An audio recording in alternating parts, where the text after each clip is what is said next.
All right, I'm going to go ahead and share the screen. At this point, I wanted to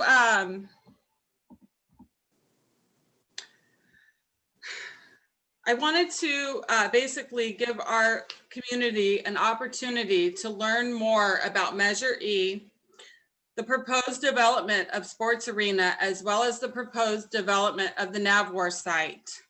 And I wanted to give our Peninsula community the opportunity to learn more about it, as well as provide inputs regarding the potential traffic, transportation, and infrastructure impacts to our community. So tonight we have Kathy Kenton. She's the Midway Community Planning Chair, Community Planning Group Chair. We also have Joshua Coyne, who is our council member, Campbell's representative for our area, as well as Muska Lake, who is the naval representative for the Navwar site, and and Scott Andrews from Save Our Access, who will be presenting. I've given everyone equal amounts of time of 5 minutes to present and discuss. And if they need to share anything on their screen, they're more than welcome to. I will allow that as well. So we first have Kathy Kenton from the Midway Planning Group that's up for presentation. You're more than welcome to start speaking, Kathy.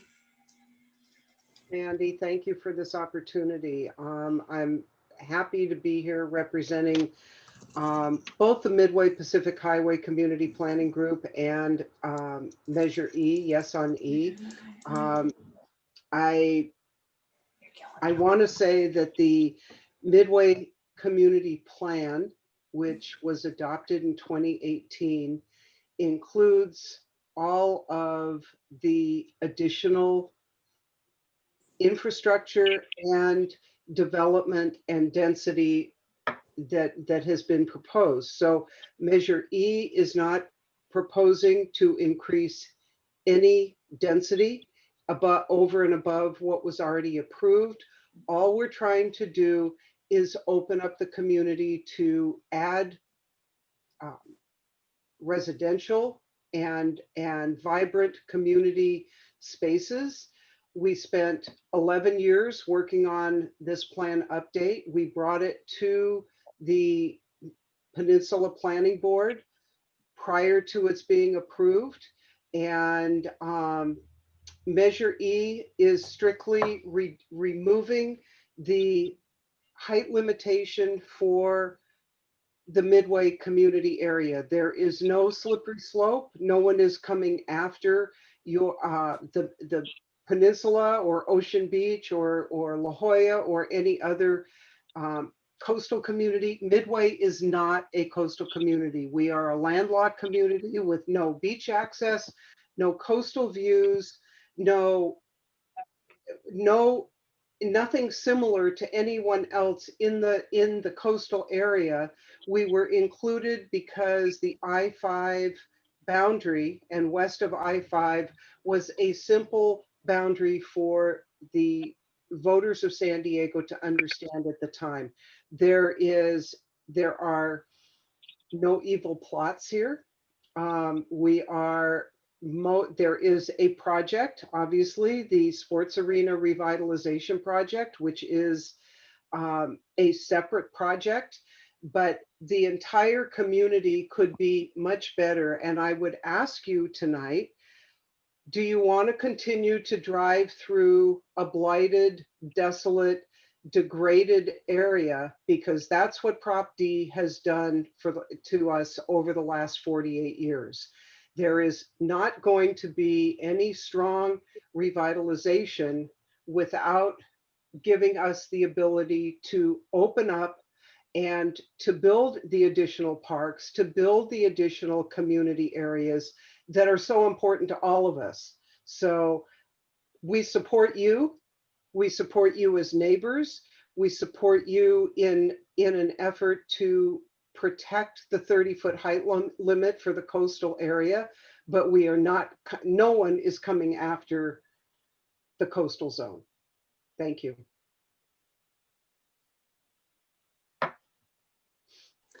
All right, thank you, Kathy. You're done with your portion of your presentation? Okay.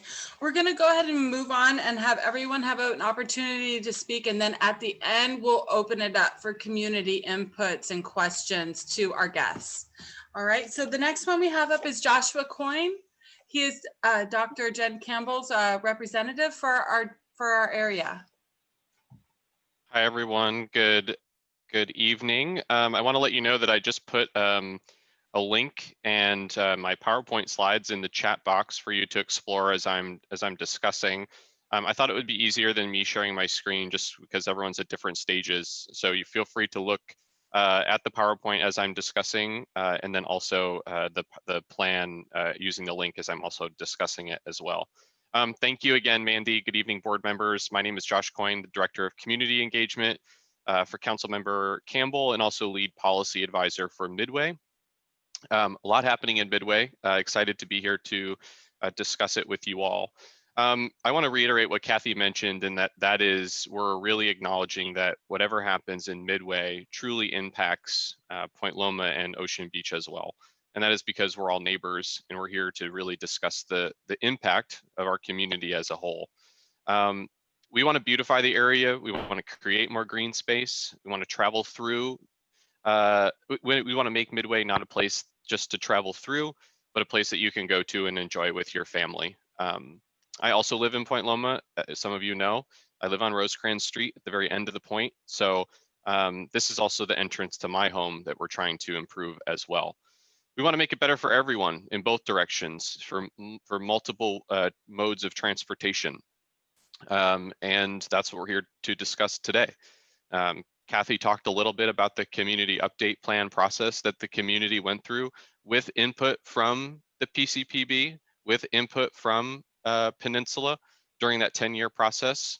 And it was unanimously adopted by the community in 2018 and the Coastal Commission in 2019 to improve Midway as a way to really build out and build up so that we can have more green space in that specific area. My goal tonight is to briefly talk to you a little bit about some of the financing elements that are included in the community plan that Kathy alluded to that can have a positive impact on the development for our entire region, including concerns, including concerns related to traffic. Are developers involved in this process and involved in the community? They are, and I want to tell you how. Revenue from development within the approved community plan guidelines help fund improvements that we need as a city through our general fund to address concerns that this group hears so much about. Concerns like roads are terrible, traffic is awful, one way in and one way out. So this PowerPoint slides that I have uploaded in the chat box, you'll see, discuss the Midway District Development Impact Fee Fund. Now, as a reminder, development impact fees are money paid to the city by developers at the time of permit when they're working with the city. Development in this case, for us, means more money for community requested improvements directly to this fund. And as the community plan was being updated in 2018, the community called out through this financing plan where these investments should go. And the slides that are attached are a very brief overview, of the development impact fees, but also takes into account the increase in housing as well as the increase in traffic and transit that could occur as a result of this development. Being so close to transit in Midway, you all know this, maybe even as we'll discuss, perhaps a major mobility hub one day, Midway has an opportunity to really build units that might not always yield the same average daily trips, what we call ADTs, that you might see in other parts of the city. So when the community plan and this subsequent finance plan were being put together, both assessed the impacts of increased housing and impact on traffic, environment, water quality, noise, etc. That's through the CEQA process. All of that, the California Environmental Quality Act. So in that link that I've attached, you'll see all of those documents, thousands of pages to review the impact of this community plan that was unanimously passed. I want to briefly review a few of the investment priorities that are called out in this plan that will impact the peninsula in a positive way. First, mobility. That's cars, pedestrians, Nicole, bikes, etc. Everyone, multiple forms of transportation. $169 million in improvements that we can see that are dedicated specifically to help improve roads. Almost all of them, as you'll see, fully funded. I know this group, especially the Midway group, has really talked a lot about the Nicole, and sorry about this, the freeway connector. That is a big, I know that's a big priority that folks have discussed, but that is also something that these folks might be concerned about, that might have an impact in reducing traffic in Midway that could be funded through DIF that you'll see outlined in this specific process. You'll also see the second is fire rescue. We talk a lot about public safety. $3.6 million in improvements in DIF to fund our fire rescue facilities from Ocean Beach to Uptown to Midway. We know that as we increase development, that means we need to also increase access and also increase fire safety and public safety facilities as well. You'll see all of those almost all fully funded as well. The big thing that we really want to talk about is Parks and Rec, and that's $45 million for green space. Funding an aquatic center, you'll see also at Liberty Station. There's not one really publicly available on the peninsula, as well as a fully funded rec center that is not available for new residents in Midway. All of these projects fully funded by DIF. So I want to say and just reiterate as I conclude that what happens in Midway can have a positive impact on the surrounding neighborhoods. And I know that there is a fear of density, and there's a fear that there's too big, we're getting too big, or there's too much development, but there's a plan for all of that. And that's the governing plan, that is the community plan that we have in front of us today. So all of those are addressed. And I want to remind this group also that there's nothing on the table, no measure with no letter, that changes any of our city policies and permitting processes as it relates to development. Plan amendments, traffic pattern impacts, all of that need approval through process 4, process 5, that would require public input from the community, from you all as well. So I thank you for the invite to really present tonight. And I would just ask that the committee here tonight take a position to support holistic redevelopment of Midway and support the idea that redevelopment can improve the entrance to our community. And I thank you for your time. Thank you, Josh, for sharing that. Is that okay if we share that information with the, can we post that to the PCPB website? Oh yeah, of course. Is that okay? That's all Yeah, public. I Oh think yeah. that would be very helpful to have that Sure. information to share with our community to see what Sure. the possibilities are with the proposed development. Sure, no problem. Thanks. Thank you so much for your time. All right, we're going to go on. Our next up is Muska Lake. She's here to speak on the NAVWAR site. All right. Thank you, Mandy, PCPB board members, for giving me the opportunity this evening to talk about OTC NAVWAR revitalization project.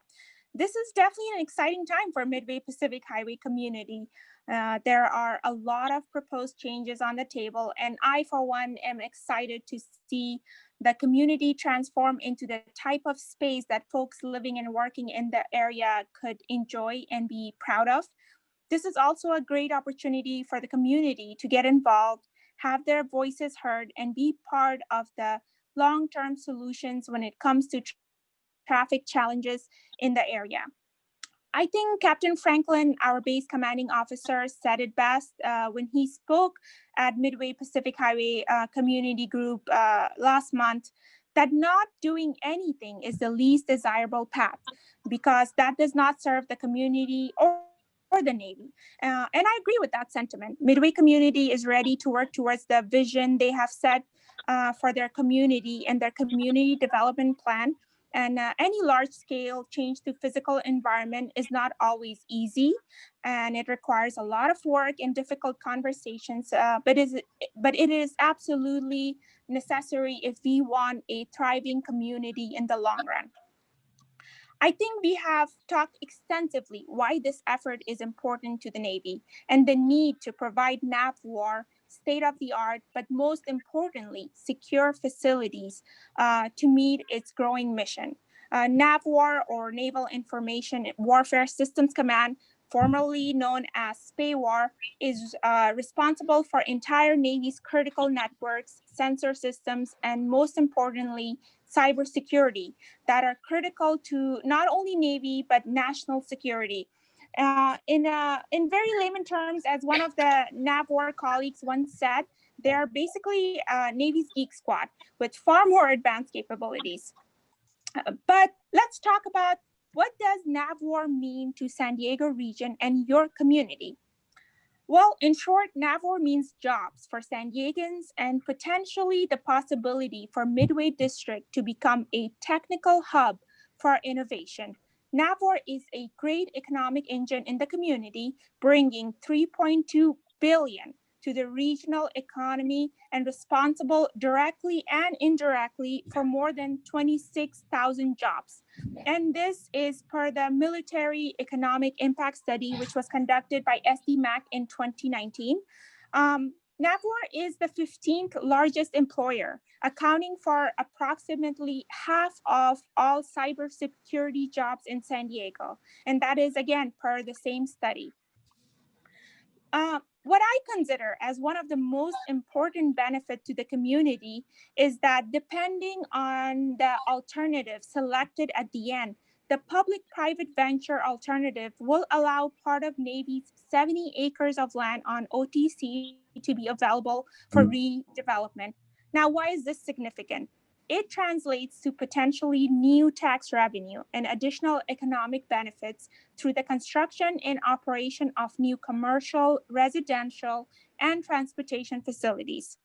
Now, keeping these high-paying technical jobs in San Diego is in the best interest of the region and the community.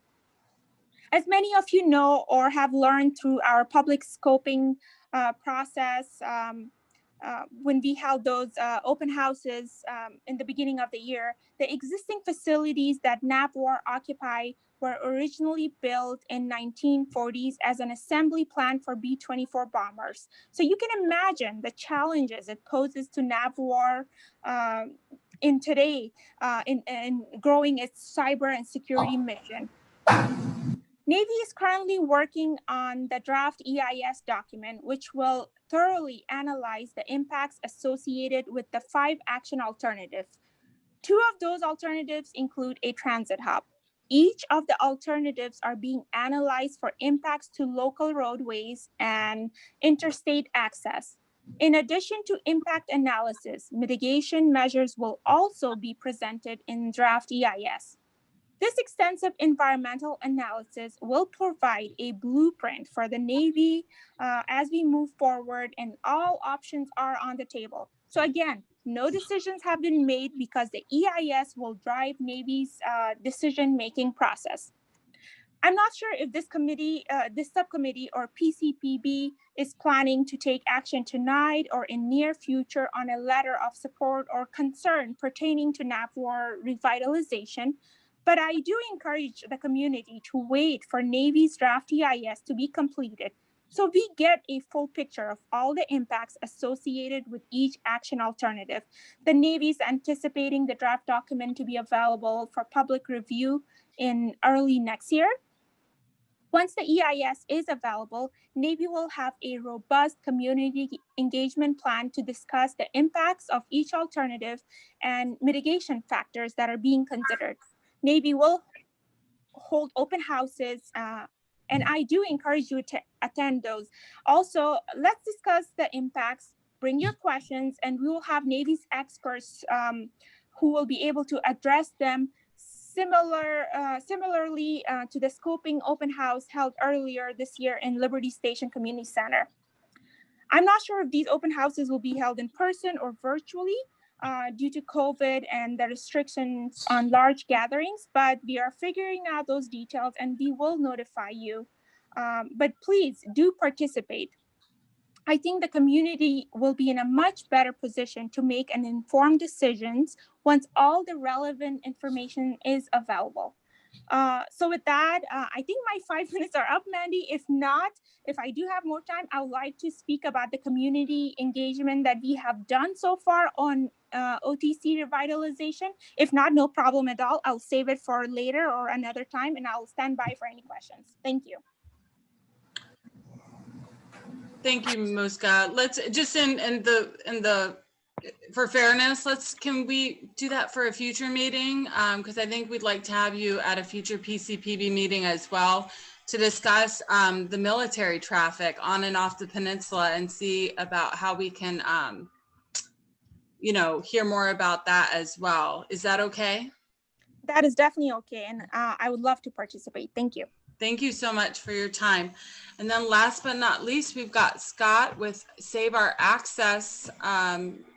Scott, you can go ahead and unmute yourself and you have the floor.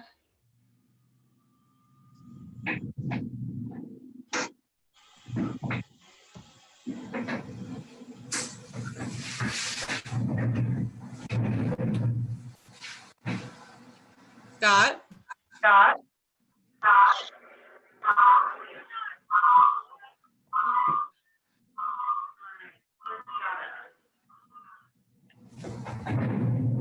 How's that? Did that unmute? You're good. Thank you, Scott. Welcome. Can you hear me? Yes, we can. Oh, great. I'll go ahead. A couple of concerns we have. First, I'm glad to hear from the Navy that nothing's off the table because we are proposing River Trails Park for that area. And I certainly hope the EIS will study that as a valid alternative, no matter what happens to Measure E. The area, as you know, the city is only proposing 2.3% of the area for park. And you know the standard is 30%. So of course we want to restore that stretch of river and have a bike path through the area. Very concerned that the city and the planning group are leaving the area that's already underparked in a huge park deficit once they add the extra people. I'd like now to talk about traffic. Generally, if you add the 20,000 people proposed in your plan, you're probably looking at around 80,000 additional car trips per day. And that's based on a general metric. A high-rise hotel, it's about 10 car trips a day, actually. That includes police patrol, that includes Uber, cabs, vans, delivery cars, rent-a-cars of the hotel guests, and their travels to conventions and to shop and to restaurants and to facilities like SeaWorld. So you're looking at a huge increase in traffic. You know that you're already at level of service F there, as you said earlier, Mandy, when the base lets out. And so you're gonna have a huge traffic load on top of that with your new residents. Another issue, of course, is the transportation hub. This is a hub that's redundant because it's both near Old Town and it's very close to the other major regional transportation hubs, meaning the airport, the trolley station, and the train station. It's redundant because to get to those places, you'd have an extra park. You would park a vehicle, you'd load onto a van or go through a tunnel. It's just an extra added step when you're, within minutes of the airport and the train and trolley station by van or car. Another big issue is Navwar. We've seen that their main parcel next to I-5 anticipates about 10 high-rise buildings. That's a huge potential traffic load. And then you look at their smaller inland parcel. As I saw the modeling for that, and it was just a sketch, it looks like there's a number of residential, possibly new Navy housing. Now that's a very intense traffic for naval personnel because, again, as an urban studies major, I look at this district and it is right, Kathy is right, that it is somewhat blighted. Again, that's why we propose a park rather than extensive high-rise, because of course a park adds a missing amenity. First of all, it adds recreation, and lastly, it adds property value throughout the district. But back to traffic, the the traffic loading, you know, we're assured that they're not coming for the beach for high rise. Well, unfortunately, the planning board is not in control of that. And as an example of that lack of control, look at the attacks on local planning that have happened very recently with two things. The first is the 30-foot height limit, and the second is complete communities. And complete communities, if certain things pass, will apply to your area as well as the whole city. So all of a sudden you have huge population increases in the coastal zone, up and down the coast, including Midway, because that's where they want to go high rise with their luxury condos to capture bay and river and ocean views. So you're going to have a lot of huge problems. As you know, we've lost both of our hospitals on the coast. The Cabrillo Hospital and the Mission Bay Hospital are closed. And how often do we in Ocean Beach and Pacific Beach see emergency vehicles trapped on the bridges or stuck on Sunset Cliffs, which is just a 2-lane artery? It's 1 lane out of Ocean Beach. And you know that your level of service is F, both on West Mission Bay Drive, on Rosecrans, Midway Sports Arena area, and on I-5 and I-8 during beach traffic. So now you're talking about huge traffic loading in the tens of thousands of additional vehicles. Now, apparently there's a hope for rapid transit because the logic of infill development is you need two things. You need new underground infrastructure because high-rise structures will blow out antiquated pipe systems. So underground infrastructure is the first requirement. The other thing that infill developers promises is rapid transit, but the $177 billion proposal by Icarata, the new Sandag director, the UT did an article, a huge article on that with the color pictures of Icarata himself and the trolley cars by himself. And over 1,000 people responded to that poll, so that Union Tribune actually printed the response. Over 1,000 people were opposed and 80 were in favor of the rapid transit system. That's a 93% opposed to the massive rapid transit. And the real reason is pretty obvious. We're a spread out urban city. A lot of jobs require 2 freeways to get to them. The other thing is this would take 30 years to develop. And remember, even when it is complete, all of the side trips that we need to take are not handled by that transit. You know, I remember when parents didn't need to drop their kids off at school and pick them up. That's just one example. So there's a lot of huge issues here that the Navy is saddling the public with. And we know that the prior 2 Navy bases targeted by infill developers like this one, Naval Training Center, Navy Broadway, those were lost to the public. Parks that were supposed to go in on the North Embarcadero were canceled. So the public is left holding the bag by the Navy, who as a veteran, I certainly support their presence in town. We just want them to be willing to negotiate a win-win. So I'll stop my presentation there, and thanks for the time today. Thank you so much, Scott. Again, I do want to thank all of our participants that came to present and provide an update and information to our community, because we are all neighbors and we want to make sure that we're all informed of what's going on around the city. So at this point, I'd like to open it up for the community to participate. I just want to let you know that with the opening of the floor for public comment and questions, I'd like to limit the public comments to 3 minutes per comment. And then I'd like to limit 1 question per speaker, okay? And so let me go ahead, and if you want to raise your hand in the chat, because I have quite a few participants, I can see who's would like to speak. Okay. Andy, does the committee comments follow this? Yes, that's correct. And Robert, I don't believe you're on the traffic committee. I don't have you as a committee member, but you're more than welcome to speak. I think you're Why supposed not? to open it up to the committee and then the public. Oh, is that, okay, well, sure, we can, I've had it switched around before. I've normally had the public speak and then the board comes back, but if you want to open it up to the board, let's go ahead. Robert, did you want to speak first? Sure. Agreed. A lot of the Midway sports arena area, especially east of the sports arena, is all pre-war, post-war development and definitely needs a big makeover. And it's an exciting project, but the concern with traffic, with everything involved, and people don't really talk about what's going to happen before all this at the Riverwalk Golf Course with the additional 4,300 units, which is 2 exits down on the I-8 East. And my concern is with that involved and without substantial infrastructure improvements and access with the I-8 and I-5,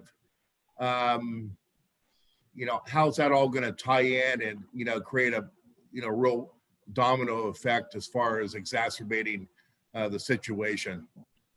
And then in addition, making public transportation convenient and swift, where people can get somewhere in a reasonable time frame, and improve bike infrastructure so people can maybe look at a viable alternative rather than using their vehicles too.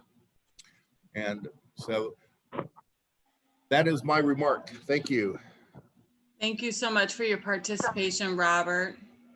Who else would like to speak? Margaret, it's your turn. I just, again, after managing several community pages and getting feedback, Josh has been pretty active on there and answering questions in regards to this project. I guess what the community doesn't understand is why Midway wants to remove the height limit for it really isn't a big area where they're planning to develop. It's not. And a lot of the concerns is in conversations with the teams that are coming in, the San Diego Soccer and yada, yada, they're kind of out of the loop on this. So from what I see religiously talking to the community is the need for this 30-foot height limit to be removed. I can see 90% of the community in conversation and what we see on social media is for supporting Midway and developing that area. We just don't understand the need for removing the limit to add more housing, more skyscrapers. We feel, the community, that all this can be done and supported if that height limit is not removed, like all other communities. And we get it. You're a business district, but there's also residents that live in that business district. And it is one of the main arteries that accesses our beaches. It accesses OB, PB, Mission Beach, all the way along the coast to La Jolla. So that, I think, is one of the biggest concerns, is that you're a main artery, even though you're a business district, in your words. Why the demand to remove this limit and build skyscrapers? Because that's what's going to happen. That's the reality of it in that small space in Midway. Why not just develop with what we got?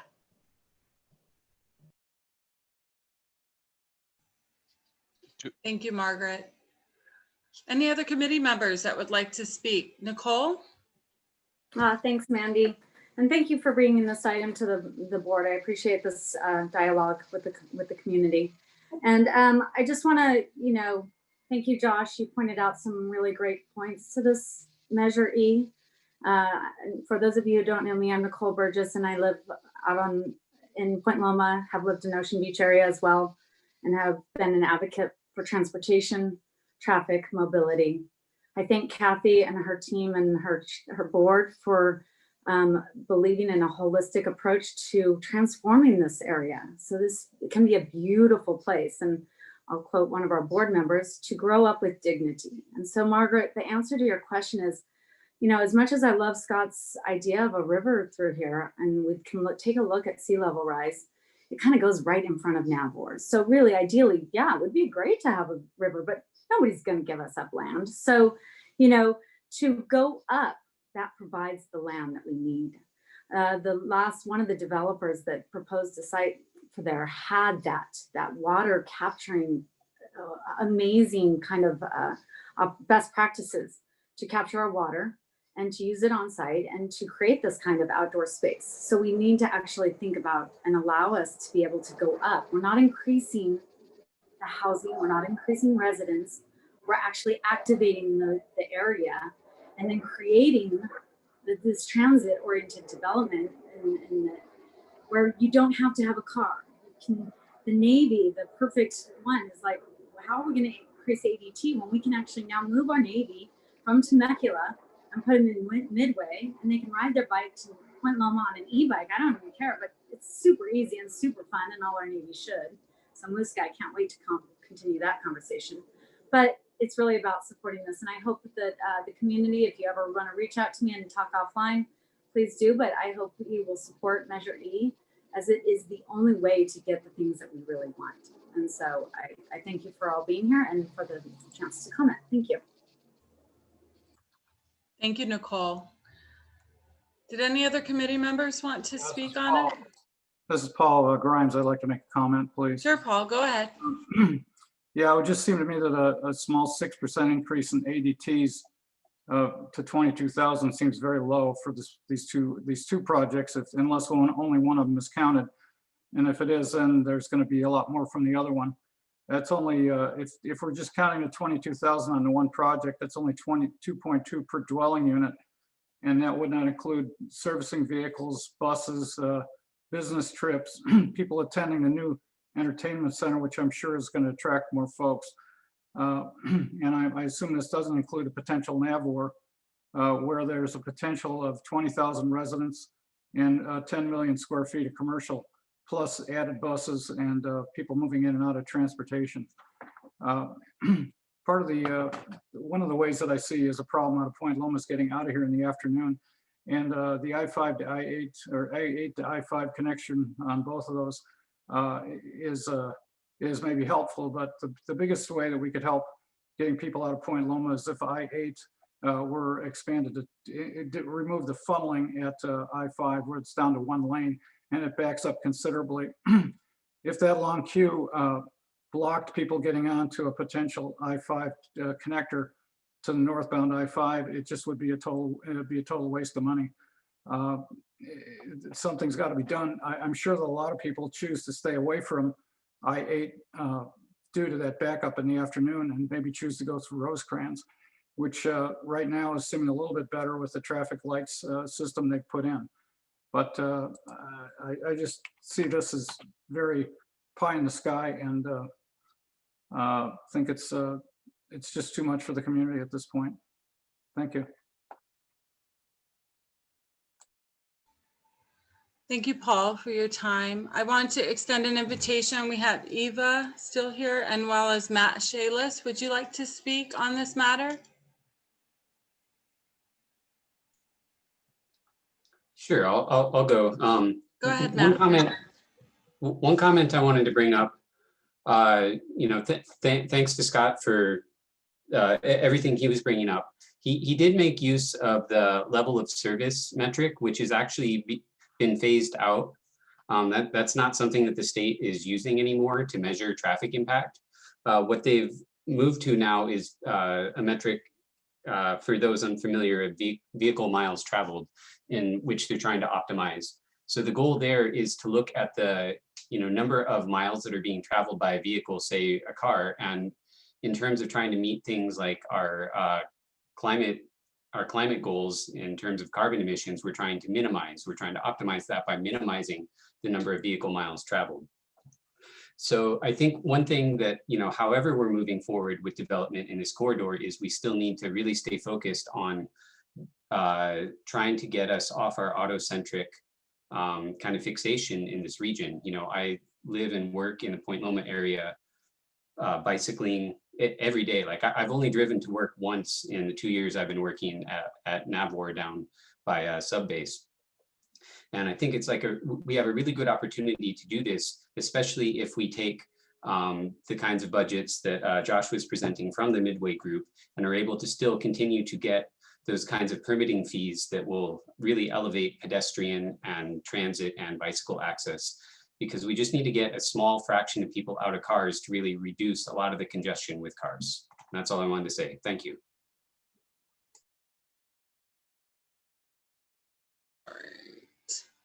Thank you, Matt, for your inputs. I do appreciate that. I did want to ask, Eva, did you want to speak, or are you good? I'm good. I think a lot of my sentiments have been echoed by other members. So. Okay. All right. Thank you so much. I guess I'll go ahead and open it up to the community at this point for comments. So I have Cameron. Full disclosure, that is my other half. So I'll open up the floor for him to speak at this time. Thank you, Mandy. So I just want to make a few comments and I'll follow up with a question. First off, my major concern is that Midway is a gatekeeper for the beaches, as was previously stated. In 2018, when we were putting in bike lanes for West Point Loma Boulevard, we got the traffic count done on West Point Loma and Nimitz at over 100,000 cars a day transit that intersection a day. And that was on a Wednesday, mind you. Over 80,000 cars goes on Sports Arena Boulevard accessing the I-8 heading west a day. And that's in 2018. Now we're planning on putting in an additional 20,000 people, potentially increasing 20,000 round trips with vehicles through those two intersections with no viable plan from the city. And I think that's my biggest problem with this whole Measure E is the city has not given us any sort of plan on how they intend to get on infrastructure or how they intend on improving roads or decreasing, Matt, as you are correct, on decreasing the amount of miles traveled. And so while Josh, I appreciate you had a very thoughtful presentation, the reality of the situation is it's all wishful thinking. When I see the infrastructure built, I will see more support for Measure E. There's no infrastructure here to help us at all. One thing I want to also point out with Matt, you are right, that level of services, although it's not used right now, it doesn't include how long you sit in your car idling. So the state only cares if I drive my car 1 mile, but they don't care that I spend 30 minutes in my car waiting to go that 1 mile. And I think that they're putting the cart in front of the horse. So I am a big environmentalist. I want to get people out of their cars, much like Matt and Nicole. I am a big fan of bike lanes and all that, but at the end of the day, I really think that we're not doing a good job for the people who currently live here and the things that we're doing within our city and the current reality that we have. My other comment is the chosen developer only builds skyscrapers overseas, according to Mayor Faulkner in his mini press statement. And they do build skyscrapers, lots of skyscrapers overseas in very short, small developments. And so although we're just going to do one skyscraper, apparently, there's nothing stopping them the way Measure E is written to allow for multiple skyscrapers. So I guess my real thought is why are we allowing downtown skyscrapers into our coastal communities? Because that's what we're doing. We're further restricting all San Diegans' access to the beach, not just, the local residents. We keep talking about the local residents, but we forget we have an entire city of people who are trying to access the beaches on any given day, and that this development is going to seriously hinder all San Diegans' right to use our tidelands and coastal areas on here. And so my final comment / question is for Muska.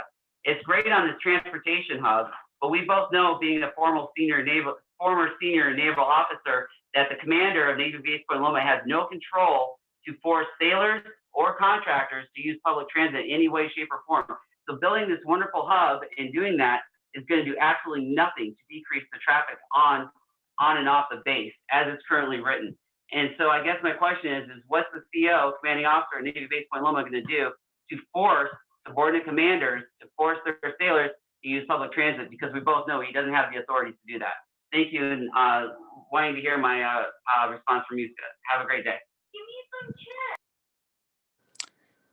Thank you, Cameron. First of all, thank you for your service, and then thank you for the question. It is a very important question, and you're right.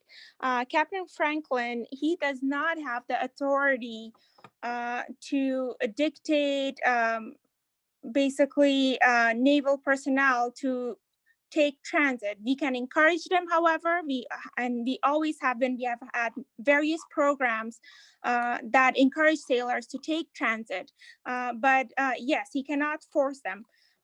However, I will not speak on behalf of Sandag when it comes to the transit hub. I think they are a more appropriate entity to talk about the transit hub. But I can talk about what we have done at Naval Base Point Loma to combat traffic congestion. We do actively promote the Department of Navy's Transportation Incentive Program, which is a mass transit benefit program designed to reduce federal employees' contribution to traffic congestion. It provides subsidies to all Navy active duty and non-contractor civilians to obtain bus passes, trolley passes, coaster, and also subsidizes the van pool. Naval Base Point Loma holds several van pool and carpool events in coordination with Sandag's iCommute program, which also subsidizes van pool program. They provide regional support for biking and a guaranteed ride home program and many other resources. We at Naval Base Point Loma are proud to be recognized as gold tier recipient for third year in a row by the iCommute Diamond Awards, which recognizes employers in the San Diego region who have made strides to promote alternative commute choices in the workforce. So we have done this 3 years in a row by holding van pool events, by promoting alternative modes of transportation. Naval Base Point Loma also participates in Bike to Work campaigns. Of course, that also requires safe and protected bike lanes, especially on Rosecrans. People like to ride their bike, and if they can do so safely, and that's a concern we share with the community. A lot of work needs to be done on Rosecrans to make it a desirable option for bikers.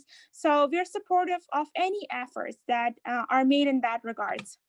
Naval Base Point Loma has a teleworking policy in place, and so does many of our base commands. The policy was in place prior to COVID, and we already had some of our workforce who were teleworking. It really helped with the continuity of our operations. In fact, when a good number of our workforce had to work from home due to COVID. So we do have a teleworking policy that is targeted to reduce traffic congestion. We do meet with MTS and discuss better transit options, especially for Subbase, which is located at the peninsula. Currently, there is only one direct bus route that takes you from Old Town Transit Center to Subbase in the morning and only one in the afternoon. The remaining of the time, you have to change buses at Shelter Island. Often it takes too long and it is inconvenient due to multiple connections accessible, and these connections are not accessible and efficient. So we do work with MTS. We also have met with MTS staff in coordination with Council Member Campbell's office, whose staff have been very supportive of our desire for improved connections. So while we cannot force our workforce, there are many things we are doing to combat traffic congestions.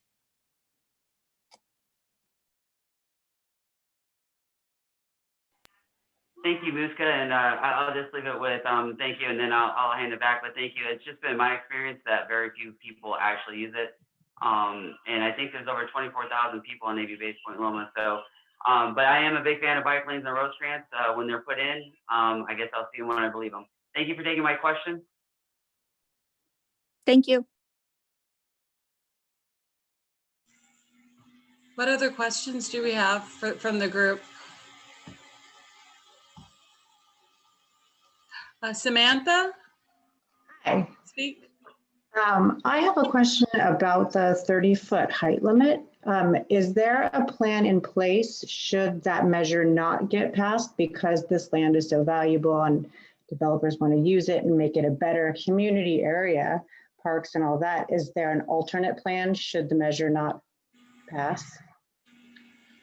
Kathy, did you want to speak on that, or Josh? I've heard, Kathy, did you want to go, or Josh? I can speak broadly. I can't speak specifically about Measure E right now, but I can speak broadly about the plan. The community plan stays in place regardless of whether or not Measure E passes or it doesn't pass. What Measure E does, as outlined, really allows for the community plan to come to full fruition, right? Allows for maximum opportunity to explore within the community plan. So I would say that the backup plan is really just to continue to follow the community plan as it would be if Measure E passed, if that answers your question. Samantha, did he answer your question?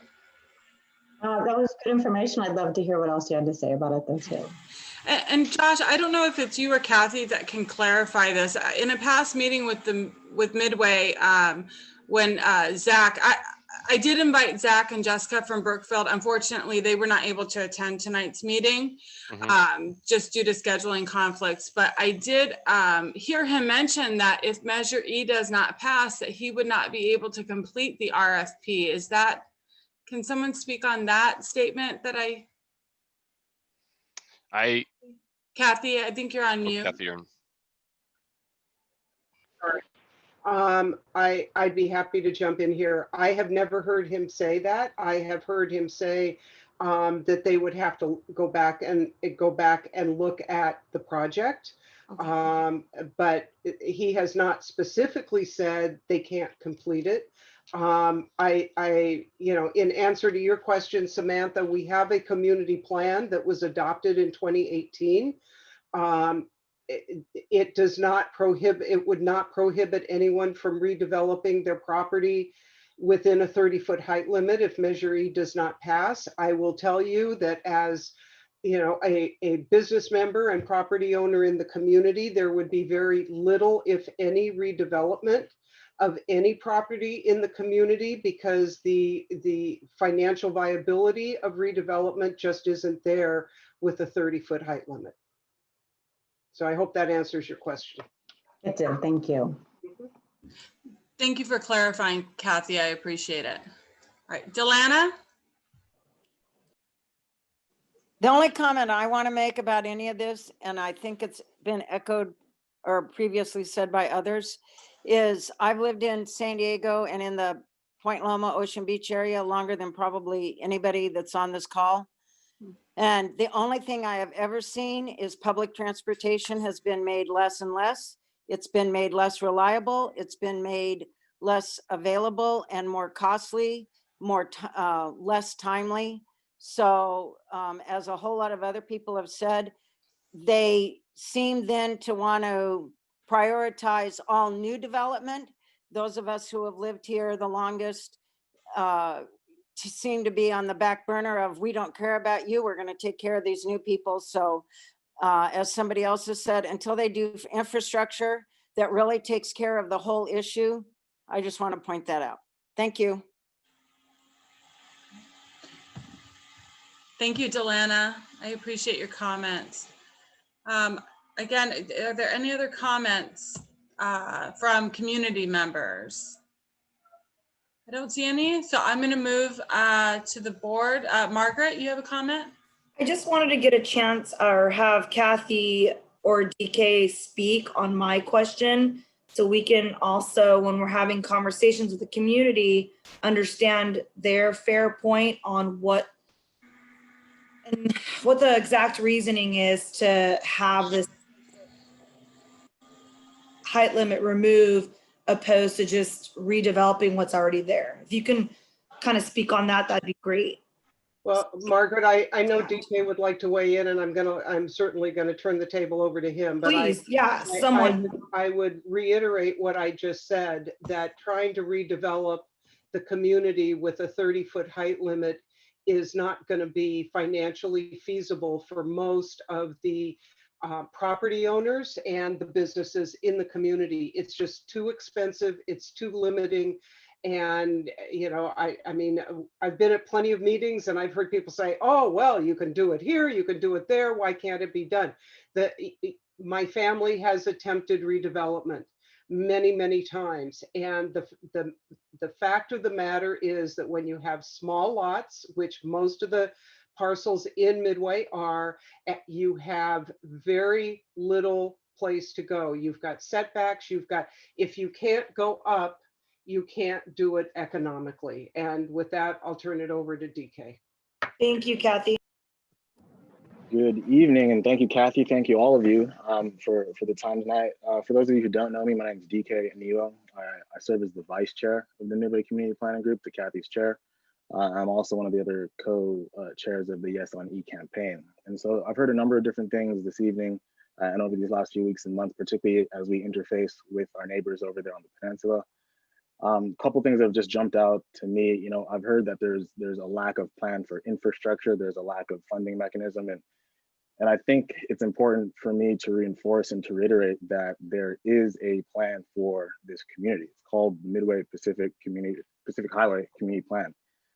That plan dictates the infrastructure. That plan dictates not just where the infrastructure goes and what type of infrastructure we're looking for, but also how to finance said infrastructure. The challenge that we have as a community is that the mechanism by which infrastructure projects are funded is primarily that of development. And so to sort of underscore Kathy's point, the vast majority of the parcels in the Midway community planning area are small lots. It is not economically feasible to do any sort of redevelopment of these small lots. Oftentimes when we're having these conversations about Midway and about Measure E, you know, a conversation about the sports arena kicks off. The sports arena is an 48 acre site.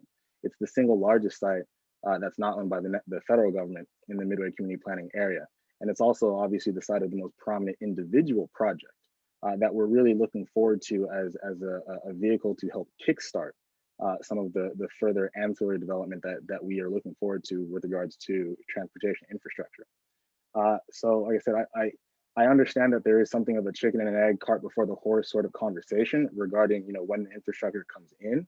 But to my knowledge and all my experience, and as I understand this entire process, like I said, there's no mechanism by which we can afford to pay for these transportation infrastructure components that we are all in agreement as being a top priority without giving ourselves the, I guess, the creative flexibility, if you will, that we're looking for in Measure E.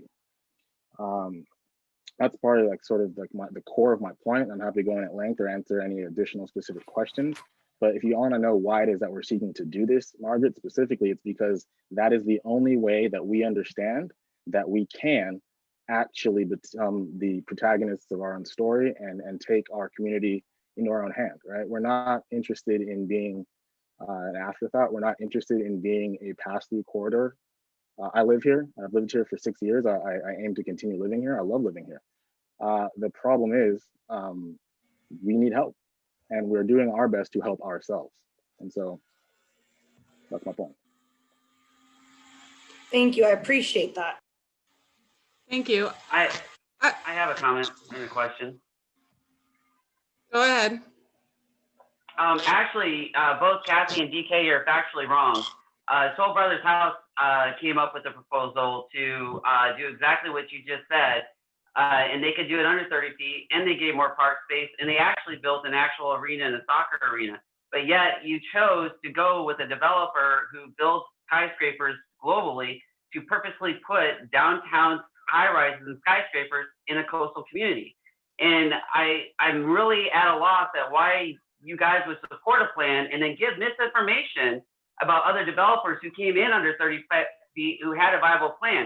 The only difference between Toll Brothers House and the Brookfield that you went with is Brookfield could generate a lot more revenue for themselves and not the community as a whole. And so I guess I'm just a little confused why you would sit here and gaslight us and tell us that there was no other developers, that you can't do it under 30 feet or anything else. And yet here we are with other developers who did come in. I appreciate the open conversation. I love how we have the back and forth, but the reality of the situation is you're not being truthful, and I don't like it, nor do I appreciate it. Excuse me, but we are not gaslighting you. We had nothing to do with the decision made by the city to select Brookfield. We had presentations by both developers. We did not take a position on either one of them. The city never came to us and asked us for our opinion. They never came to us and asked us for our advice. They never came and asked us for our preference. That was a decision that was made by a selection committee of the city, not by the Midway Community Planning Group. And I agree with you wholeheartedly, except I just want to point out, both you and DK have been saying that you couldn't do it feasibly for under 30 feet, and that's factually not correct. I'm And so not I just want to talking, make sure, sir, I just I'm want to not make sure we talking, all know that there's other developers who could have done this for under 30 feet. And We're while not I agree with talking- you that you did have a vote to support the Brookfield thing. And excuse me, my daughter just walking in from soccer. we did not say that you couldn't build the sports arena project. We said, what I said was, as a small family-owned business with a parcel in the community, I cannot afford, my family cannot afford to build with a 30-foot height limit.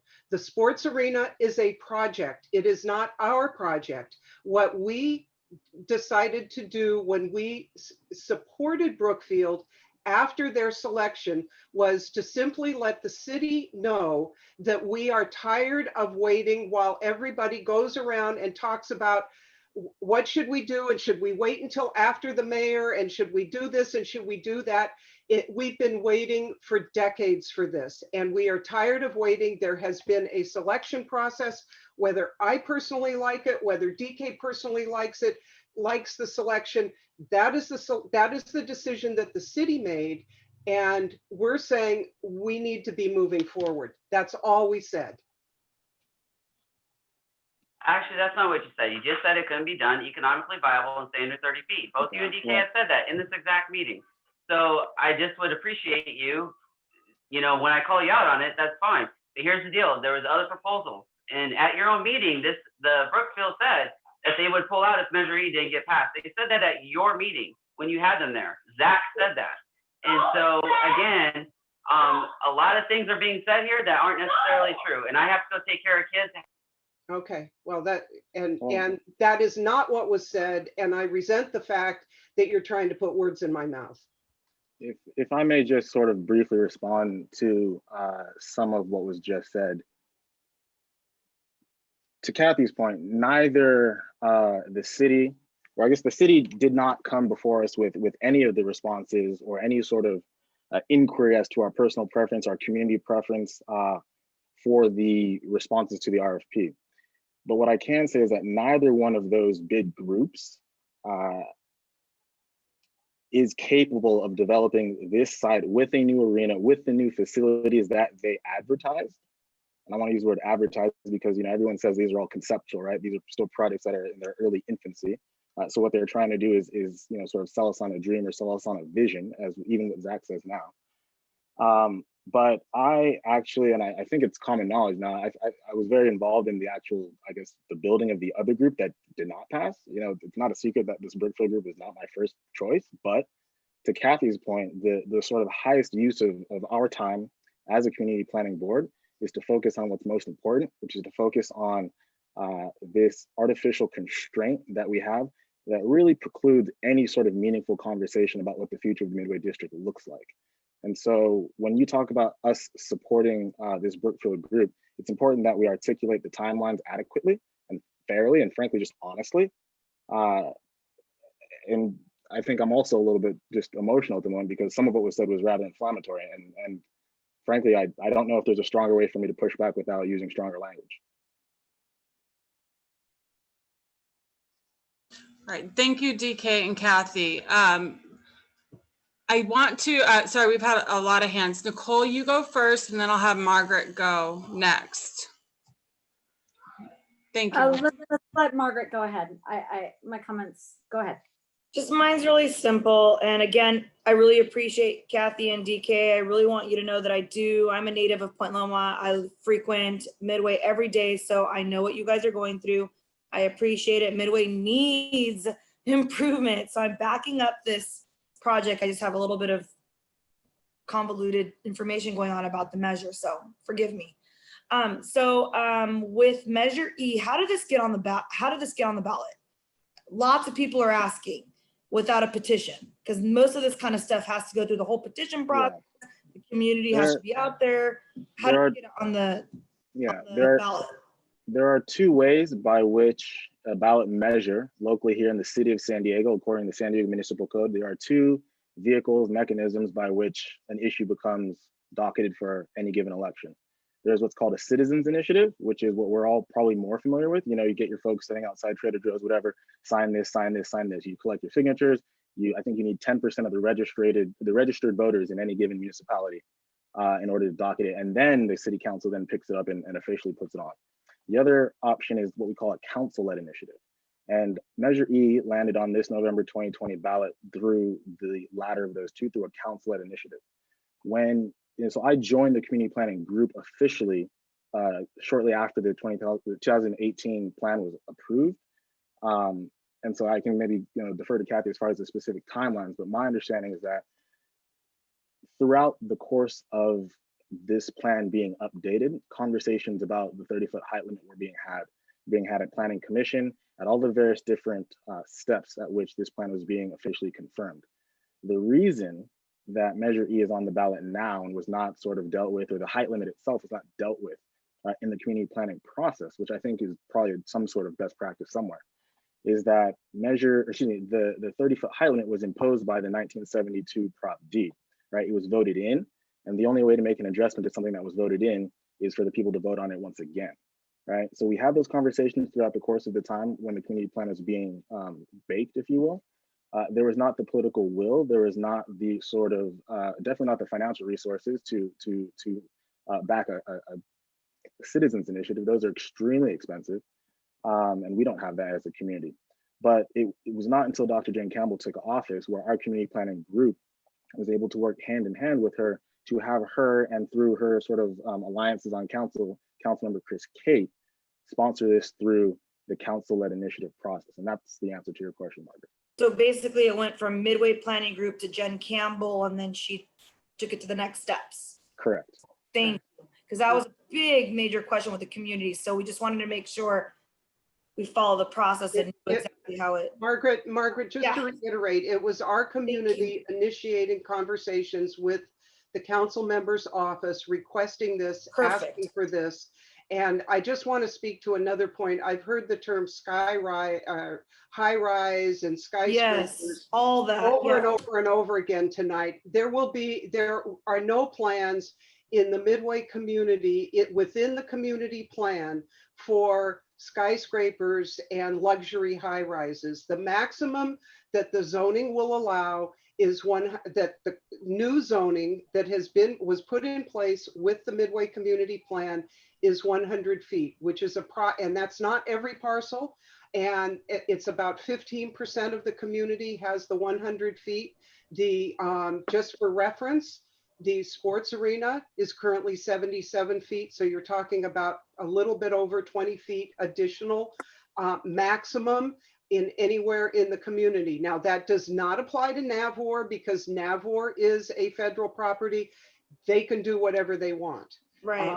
But as far as the rest of the community, the privately owned land, the city owned land, it is all governed by the height limitations that are within the zoning that was all approved in 2018.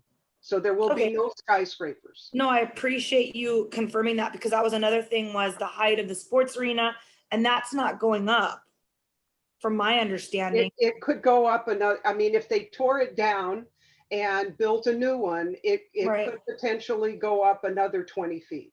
Okay, well, it's not, I mean, yeah, that was the big concern, was the skyscraper height and then sports arena, if that would go up. Right. Super, but okay, cool. Thank you for the clarification. That was really important. You're welcome. Nicole? Thank you, Mandy. And thank you for those good questions and clarification, Kathy.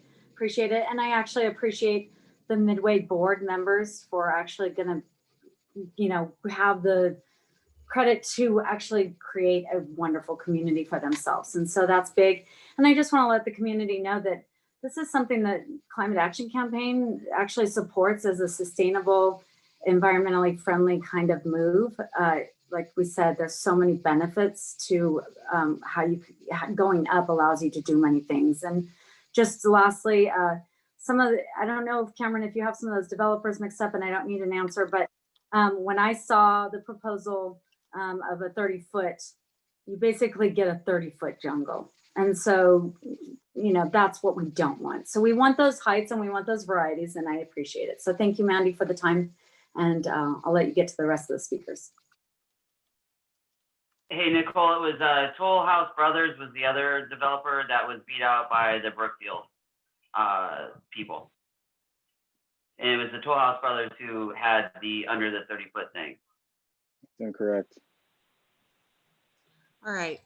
Thank you. I did have Actually, one. it's not DK. They said it at your meeting Cameron? that you were there for. Apologies. Sorry about that. I did want to, I did have a question. In those earlier slides, Josh Coyne, you had that slides of all the diff fees and the amenities that we would be receiving. Does that include, is that with the current existing community plan, or does that include a hypothetical or an estimate for if Measure E passes? Is that just for the existing? The current community plan is based on the study that was passed in April of 2009. So the current numbers that you see followed the Midway community plan in April of 2019. So all of those numbers reflect if everything were to happen according to the plan, and they could go up, right? If depending on what we're seeing around the area, it's possible that they could be adjusted. But what we're seeing is a direct result of the community plan in 2018. Okay. Yeah. All right. And then that's all I had. So thank you so much. I do want to thank you again. I do want to just state that we're all here because we're involved and we do care about the community and we're passionate about what happens to our community. And so I do again want to thank everyone for this time. I wanted to move it out at this point since we've all had opportunities to discuss this and answer questions. Is there a motion for a letter, to be sent to the main board on Thursday with our position regarding this proposed development? And if so, what would that look like? And also what would that, what points would we like to make to the city regarding our concerns regarding traffic and infrastructure here in the community?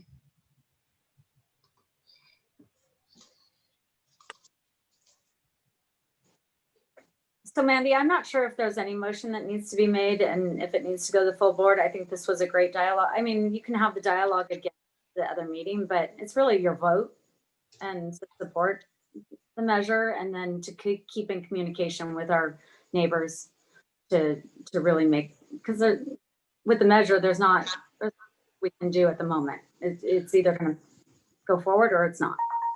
Exactly. I do agree with that. I mean, so are you saying that the letter should be written as a motion for or against the proposals? Is that what where you think the vote should be at? Viva? I kind of agree with Nicole. I don't know that we need to draft a letter. I don't know exactly what it is we're trying to accomplish with a letter. I think this was a great dialogue and it was very informative, but I think there are so many what ifs and so many details that I think a letter would be sort of, what is it we're trying to do and what is it we're trying to accomplish? I don't see that there's much value or point in that.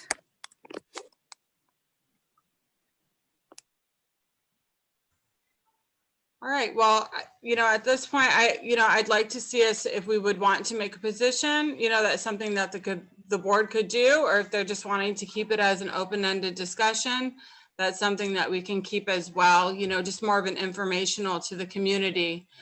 You are correct, Eva, just because it is an action item doesn't mean that we have to take action on it, but it is an opportunity for us to do so if we do feel like it's necessary. Oh, Mandy? It's Robert. Hi, Robert. Go ahead. Yeah, if we were going to consider a letter, and I know I didn't get much feedback from what I was saying earlier, but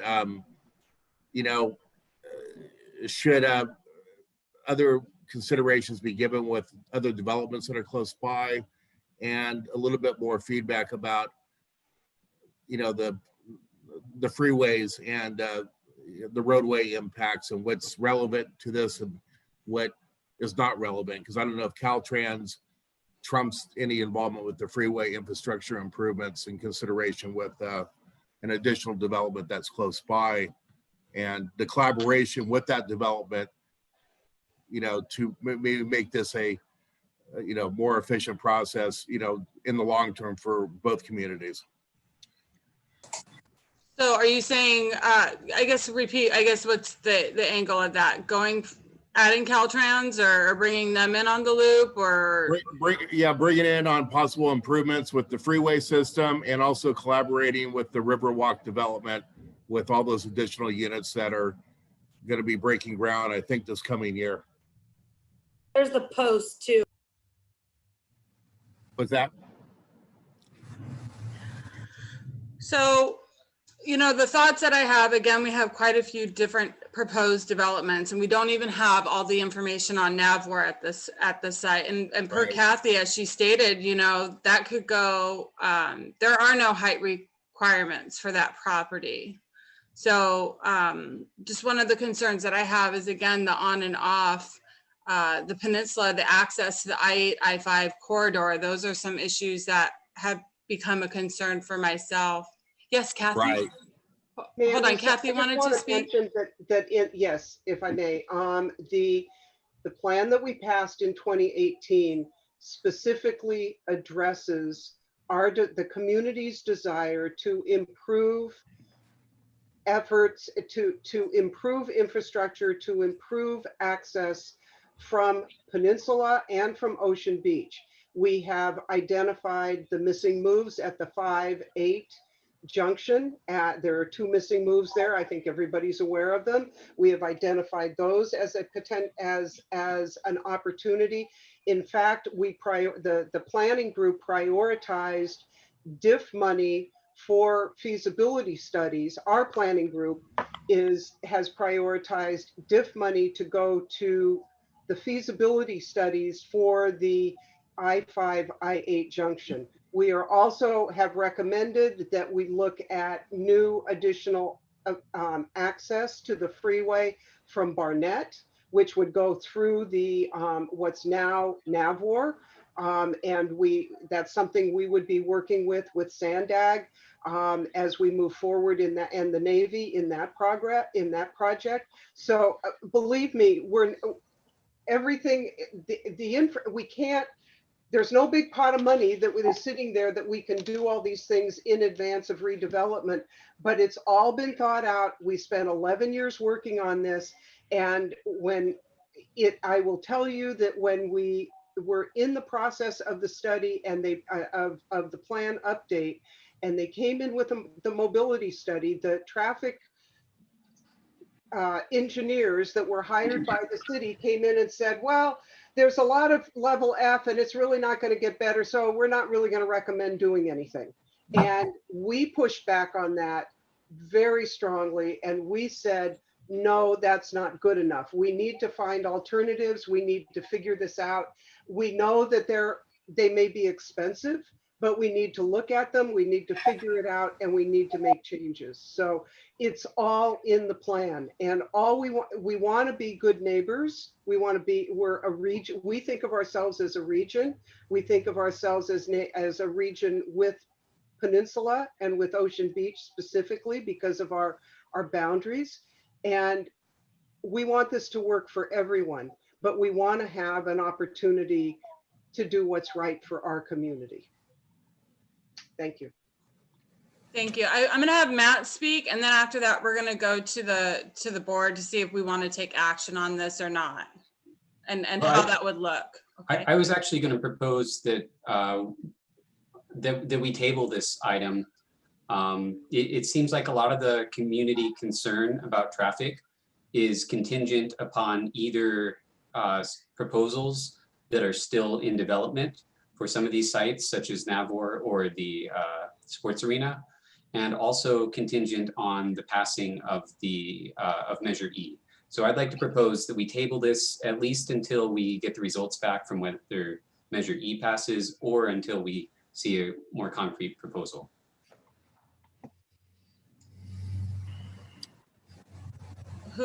let's go ahead and open it up for the board at this point, or for the committee members. So who would like to speak? Oh, Margaret, go ahead. Yeah, I just, again, was a really informational type meeting, and it was awesome to hear from Kathy and DK, because again, it's really important to understand their reasoning for what they want in their community, but yet understand our feedback for the people that live in the surrounding neighborhoods that go to Midway every day. So I think this is a really good start to bridge the gap that we haven't had for a long time in working with Midway and Ocean Beach. So at this point, it is going to vote. So it's up to communities to vote on the measure. So there's really no action we can take. And just appreciate that you guys are coming to these meetings. You don't have to, Kathy and DK. So, I mean, it's really appreciated on my end to understand both sides, because I'm listening to the community and I'm listening to their concerns in my community, and I get it. I don't really see a lot of Midway's reasonings for this measure. So kind of bringing the two communities together in support is really important, and understanding the reasonings behind this. You know, we're not always going to agree on a lot of this stuff, but at least building that communication and that education for the community is really important. So I really don't think there's any action we can take, because it is on the ballot and it's up to the community to decide if they want to support this measure or not. But at least we got the feedback from both, or actually with Josh as well. Josh, DK, and Kathy, I think it's safe to say we've got enough to kind of decide where we vote. All right. Well, I would agree with that. So at this point, do we have to have a motion to table it, or does it need to? Because I never created like a letter for the committee. There's nothing to table, because our next meeting's probably in November when this has passed or not passed. What I would do is have conversations after the fact, because I'm sure Kathy and DK will need more support after that. I know Kathy will be very open to the community for input, because the design isn't set in stone yet, right, Kathy? So I know I did hear, because I attend your meetings, I did hear that the designs and all that mean a lot for the community. You're gonna open it up for more discussions, correct? We're at the very beginning. Yeah, exactly. So I think that we'll be attending many more meetings, guys. And you're welcome anytime. So with that, let's go ahead and we'll complete that action item. I again want to thank Kathy, DK, Muska, and Josh for coming to this meeting to let us know of what's going on with Midway and for answering our questions. So I really thank you again for your time. And I look forward to working with you again in the future. Certainly, we definitely appreciate the opportunity to be here. So take care. All right, well, have a great evening. You're more than welcome to leave the meeting. I mean, unless you've got nothing better to do. I mean, we are the, bring your popcorn. All right, so let's go ahead. Thank you again for your patience. I know this was a very long topic, and it does, it gets lengthy, some of these meetings, but we want to make sure that we inform our community and they know what they're voting for, especially here come November. So we're going to move on to the next action item. This is a request that we had received from Gary Pence, and they're requesting input in a proposed resident request for the city of San Diego to close off the dead end and unpaved section at the intersection of Del Monte Avenue and Guizot Street to vehicle traffic and allow for pedestrian access only. Based on the email and information from Mr. Coyne, there has been a lot of illegal drug use and criminal activity that's taking place in the evening hours at night. And this request is to help curb some of the reported criminal activity and keep the area accessible to the pedestrian traffic. I did want to share that the OB Planning Board as well was asked to make inputs for this mitigation as well. And they did send their request back to the city, and I'll get into that. But I do have Lila here.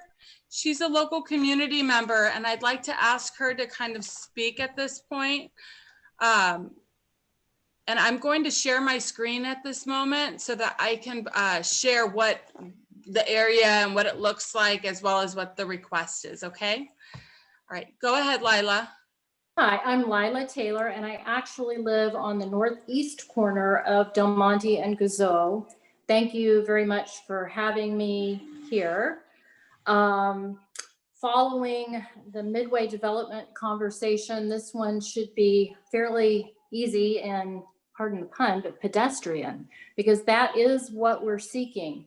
That dead end, and I wish we had the Google map picture of it. It is a small section of dirt at the, yeah, there you go. There's the piece of dirt at the end of the street that serves no vehicular purpose, as it is a cliff and a dead end.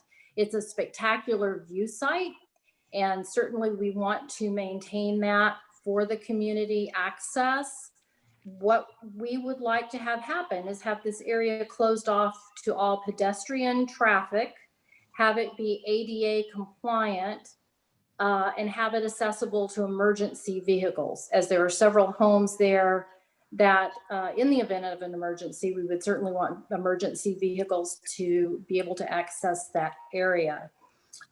We kind of breaks down to pre-COVID.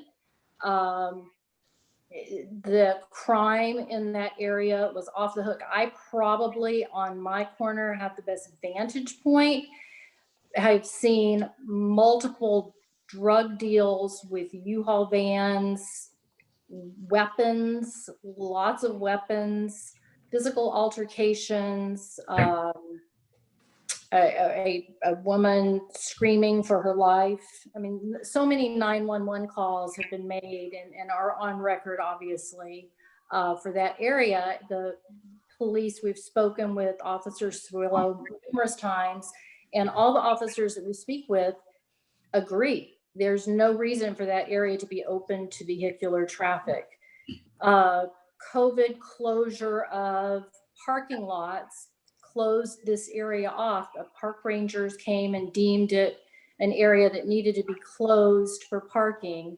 And that is not us. Yeah, those slides are not us. So it's that very top, just that very top one was our. Sorry about that. I apologize. I was trying. That's okay, not a problem. So the area was closed off through the Parks Department, and other public safety officers came and put tape up and completely closed it to vehicular traffic.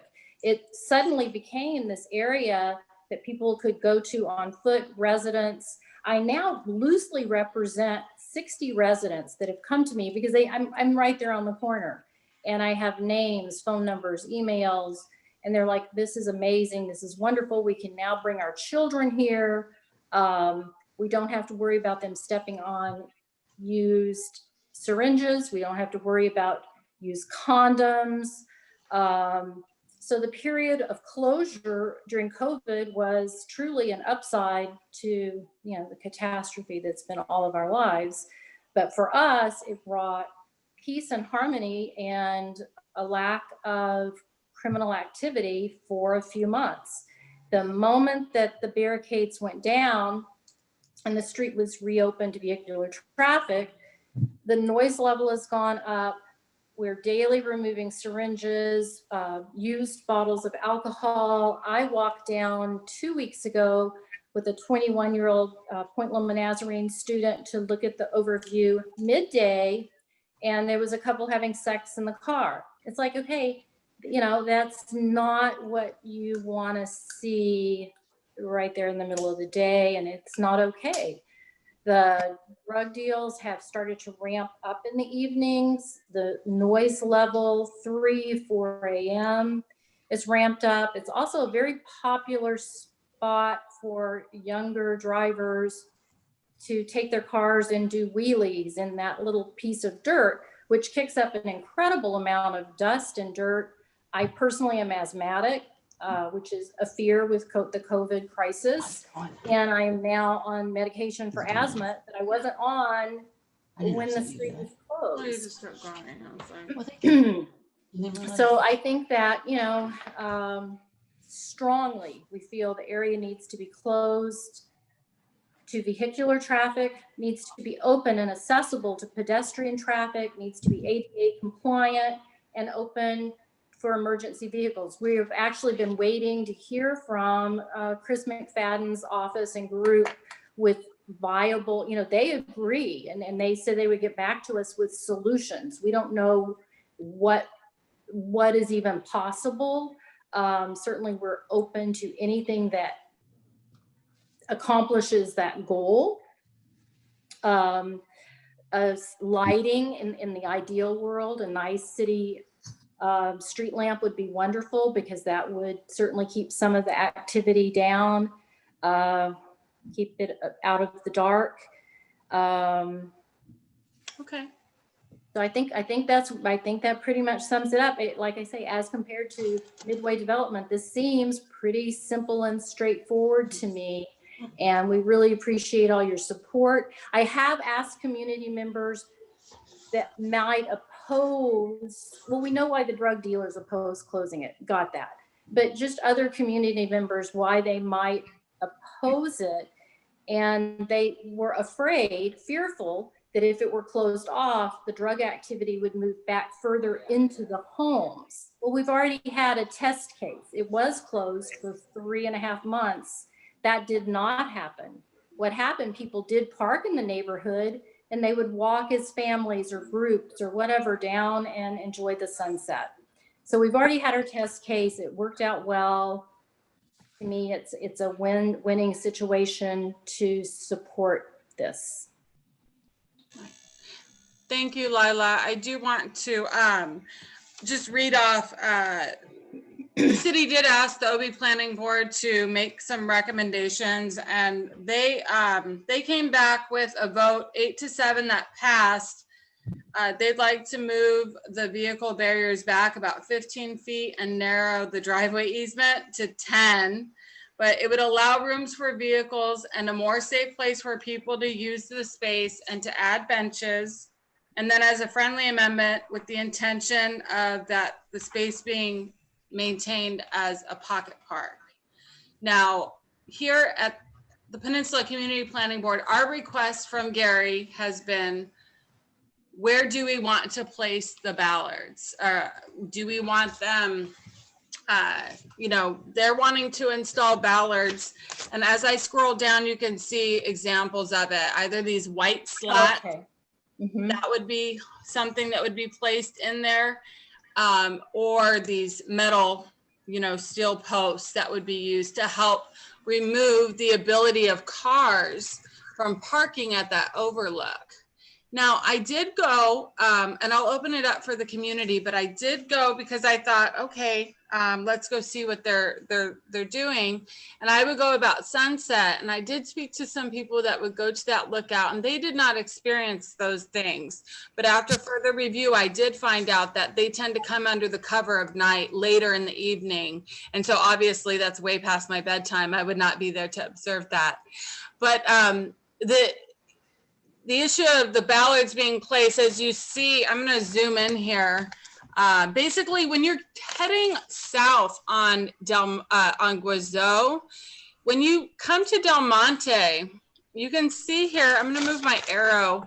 You can see here in this area, this is the overlook, and to the left, there's an easement for a driveway for this property that's over here on the left-hand side. Correct. And if see this vehicle right here, you can see that if people park here, when they back out, it's a blind corner. And so I saw that as being a safety issue. And then with the request from the city, if we potentially move the ballards, we would put it here maybe 10 to 15 feet back, or wherever we chose to place. But so my question is that approximately where the dirt area begins, and it would be parallel to that dead end sign? It would, well, at this point, he's just asked us for ballards or not. As far as placement, I mean, I can put that it's flush with the dead end, but the nice thing about the ballards is that while it does not, it limits the ability of the cars to park there, there is ample parking in the neighborhood. I have observed that. If you go further up on Del Monte, there's plenty of parking, so there's not limited parking, but it would still allow the local neighbors or people wanting to view the sunset, they could walk into that area as opposed to driving in and pulling up their vehicle. You know, the other day, there were literally 9 cars parked in the area simultaneously and a family trying to walk through with toddlers, and you're just holding your breath. It is an accident waiting to happen. Someone is going to be Mandy, can I chime in on this, Mandy? Yes, I'd like to open it up to the floor, but Eva, if you'd like to speak, go ahead. Do you want public comment first? Just go ahead. I think you're fine.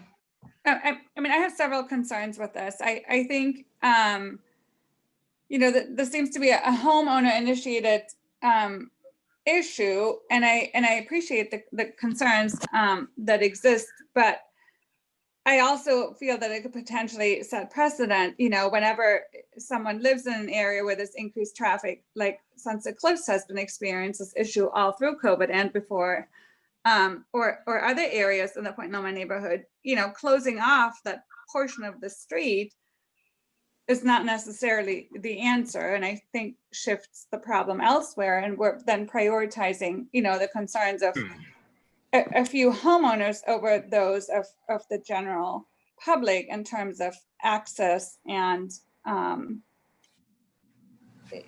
you know, I guess to that point, can we verify these criminal activities that are supposedly occurring? Do we have police reports? Do we have, you know, any sort of, do we have signatures of the neighbors? Do we have any idea of how many residents actually support this issue? I guess I would like some more information and more of the background information about this. Sure, I'll let Lila speak, but I'd also like Josh to jump in as well. He did state that there was some reporting done that he had received through the police. Right. And I think it does need to be understood that this is not a roadway. This is an unpaved area. It is dirt. So it's not like Sunset Cliffs where you're talking about a paved street. This is an unpaved street.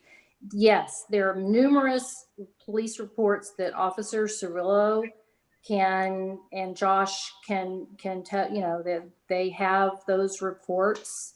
And this is not a few neighbors that this impacts. It impacts a huge swath of areas because of the decibel of music that's being played, the physical altercations, the yelling, screaming, foul language. It does impact that whole neighborhood, and it does prohibit neighbors from blocks away from being able to walk down with their small children or allow their teenage children to access that area because of the activities that are going on.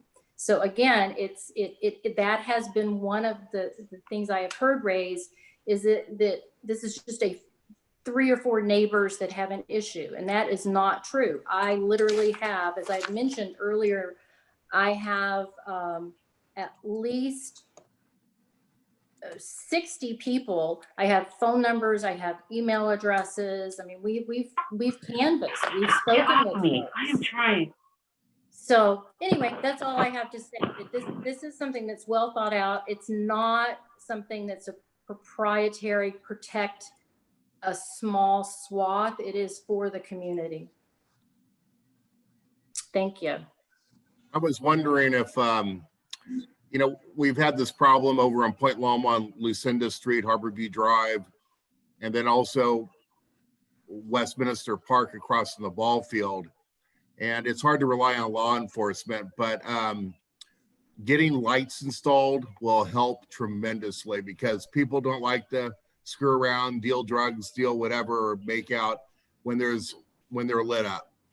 And that would be, you know, that has been successful in the past on similar complaints as of this. Thank you for your suggestion, Robert. Margaret?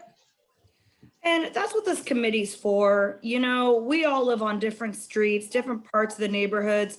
We don't see what's going on other people's streets when it comes to safety. That's what this committee's for, is to listen to the people, listen to our neighbors. If there's issues on their street and their neighborhood, we really have to be open-minded and not so judgmental with the yeah, I mean, we really have to be an open mind to be there when neighbors ask for support. So, I mean, we're not going to be sitting there on each street monitoring the accident issues and all that stuff. We trust that neighbors are going to come to us with their issues and we should act upon it.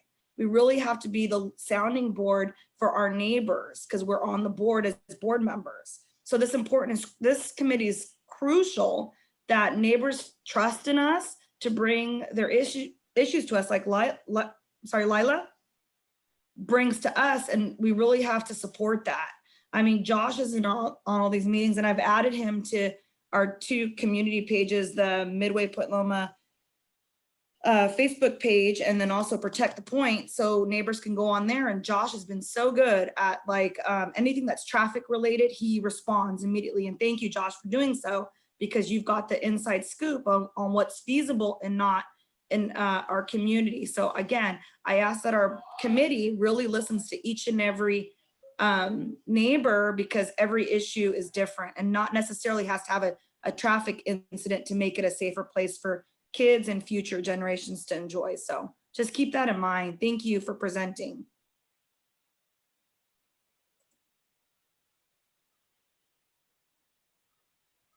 You're muted, Mandy.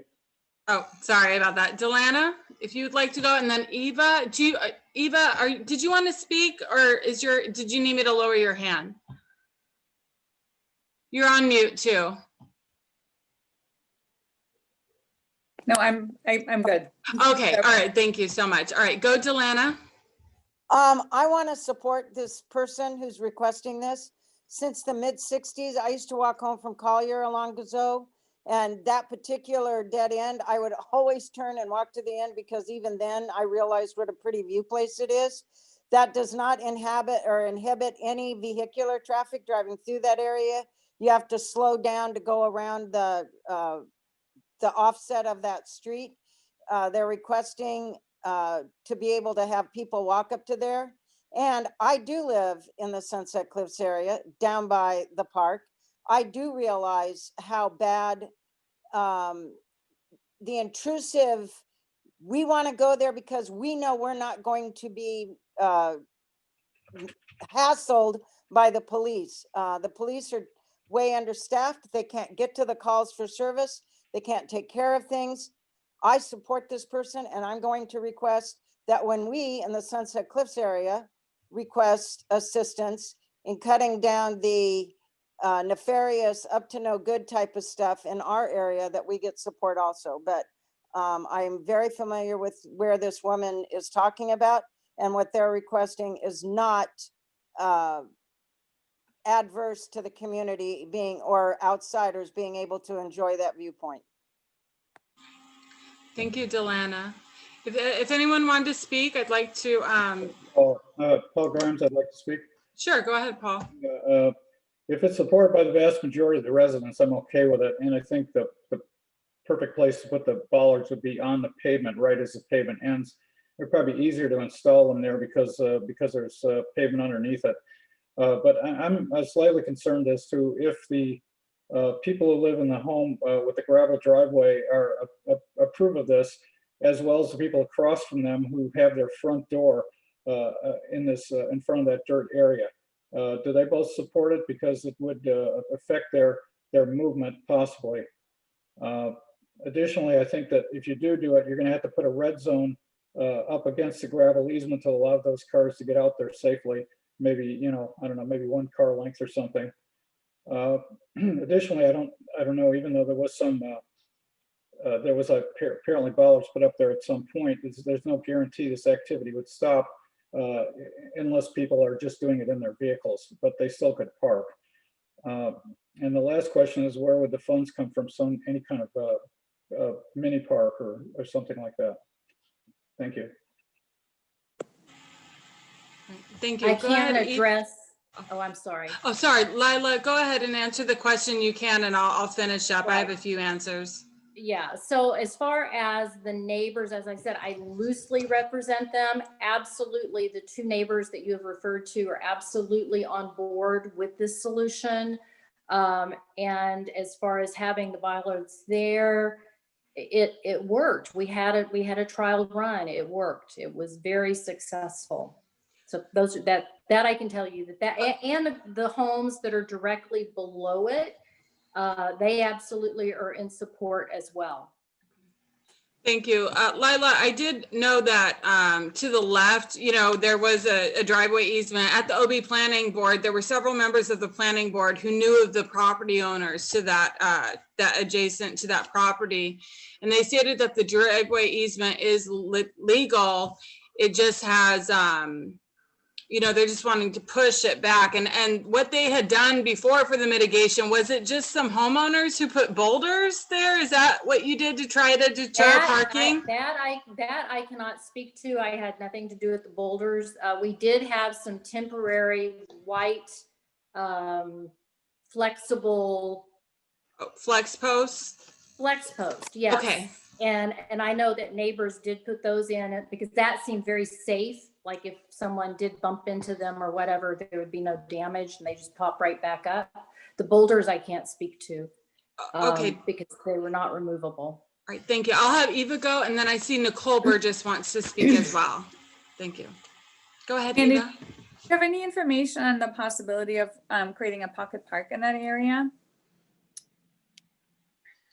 Again, we weren't asked. I mean, I'm all about parks, and I definitely wouldn't mind having that be a possibility, but the city's just asking us to remedy the situation with cars parking on the property and where we would like to install the bollards. But I did tell Josh, I mean, if that's something that the city's wanting to do, submit it to the parks to the parks subcommittee so that we can review it and give our inputs.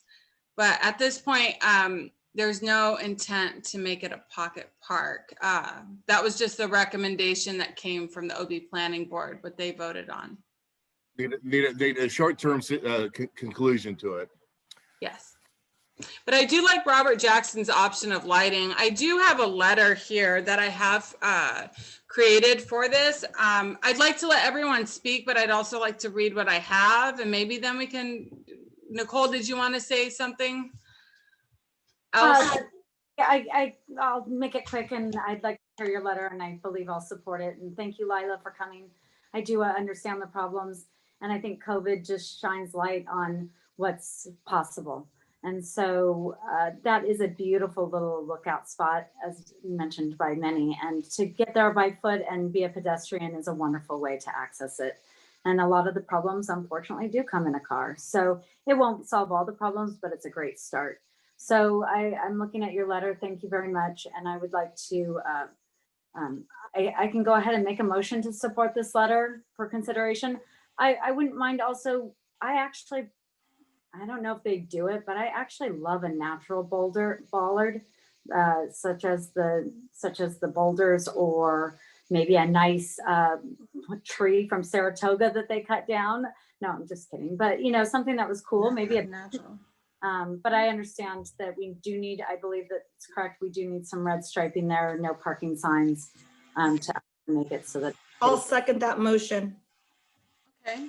Now I wanted to see if there's an opportunity to make friendly amendments on this. I heard lighting being a possibility. And then I also wanted to maybe add verbiage into the letter to ask that if they do put bollards there, that they kind of line it up with the dead end sign that's at the end of the driveway, so that it would stop. There would be no confusion of people trying to make that turn. It would be flush with the dead end sign. Would that be a friendly amendment that I could add to this letter? It's Matt talking. I would support the amendment for the location of the bollards. I would caution at this point about recommending something such as a street light. I think that could be a good potential remedy in the future, but I would caution because one of the nice things about this area is the general lack of light pollution. And I think this would potentially contribute to that. And so I would say first pass, install the bollards like the community has already experienced with the, provisional COVID response. And then if there's still a problem, then the next step could be to request lights. Okay, I would agree with that. I think, at this point, I think I'd like to have the action item. I'm just going to read it out loud. The PCPB would recommend that the city of San Diego install metal bollards or white barricades to close off the intersection of Del Monte Avenue and Guizot Street. We would like to ask that the bollards be a natural aesthetic if possible, and that they be installed flush with the dead end sign that is there at that cul-de-sac. Would that be okay? Would your motion still stand with those friendly amendments? Those sound good, Mandy. I would probably leave out some of the major recommendations like metal bollards and white barricades and just maybe put a barrier, then and then put in a natural, but I think you're on the right track. Support the level. And as a second, I would like to ask Lila if that works. Thank you for your consideration. For us, anything works. Certainly the metal bollards are the least appealing. The white barricades, I think, are much softer, and they could even have some trees or foliage behind them that maybe a neighbor might donate. But yes, and I cannot thank you all enough for your time, your consideration, and your respect. Thank you, Lila. Visualize. So if you can incorporate her thoughts into that, then I'll second happily. Yeah, so again, she's saying that the white barricades tend to be a preference, but again, coming back to the metal bollards, I keep hearing the request for a natural bollard. So how about we change that for a natural bollard as opposed to a metal bollard if possible? And I think we should just not be specific and let the city probably decide that portion, because I think we don't want to pigeon ourselves into, a specific option and then hear back that this option is not available or this option can't be done and then end up with nothing. So I think we should just, leave it really up to the city decision in some regards in order to expedite this and not have the request be delayed by the choice of barrier. Sure, I think that would be fine to do, but again, I don't see any harm in stating that maybe a natural bollard would be preferred. I don't see any harm in that. They can always tell us no, like they always do. Paul Grimes, are you there? Can I get your input, please? I'm sorry, May we get your input? my input? Paul Grimes? Yes, please. Yeah, I the only concern I'd have with the bollard is is there going to be visibility issues if someone tries to make a turn there and runs into it?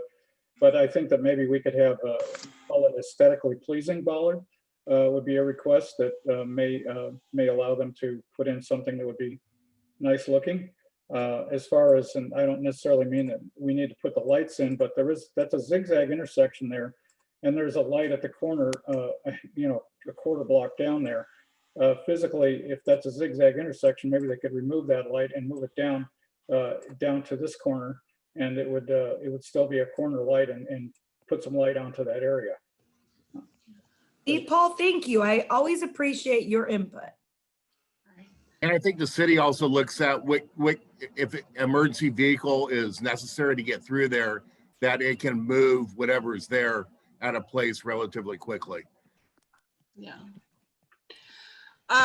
I think let's keep it to the bollards at this point. Again, I'd love to add all sorts of, parks and all sorts of recommendations to the city, but I think keeping it to the bollards and then trying to limit and give the opportunity for this mitigation to fail. And then if we have issues, then the neighbors can come back. We're always here. They know where to find us. We're here to help them out, and we can address that if that is not a sufficient mitigation. So I'd like to go for a vote at this point. We had a motion on the floor. who was the first? Margaret? Nicole, and then I second. Okay, and then if we can go ahead and get a vote of all the committee members, a vote of approval. Yay. Right, a unanimous. All right, we've got that done. Woo, we've got that taken care of. Okay, so we have one more action item, and I do appreciate your patience with these meetings. I did want to ask this next request, hold on one second while I organize myself, is this got tabled last month. This was a previous item on our Traffic and Transportation Subcommittee, and it went up. We asked for more information from the city, but we asked for to table it, but Fred asked that it still go to the board for consideration, and we again did push back the request to have further discussion. And this is a request from the city. It is a community-led request from the city to install a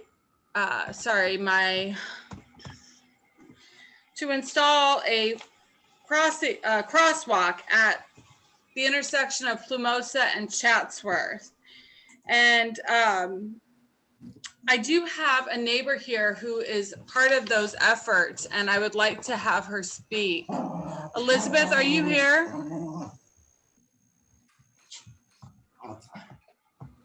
Hi, Mandy. Thanks for having me. All right.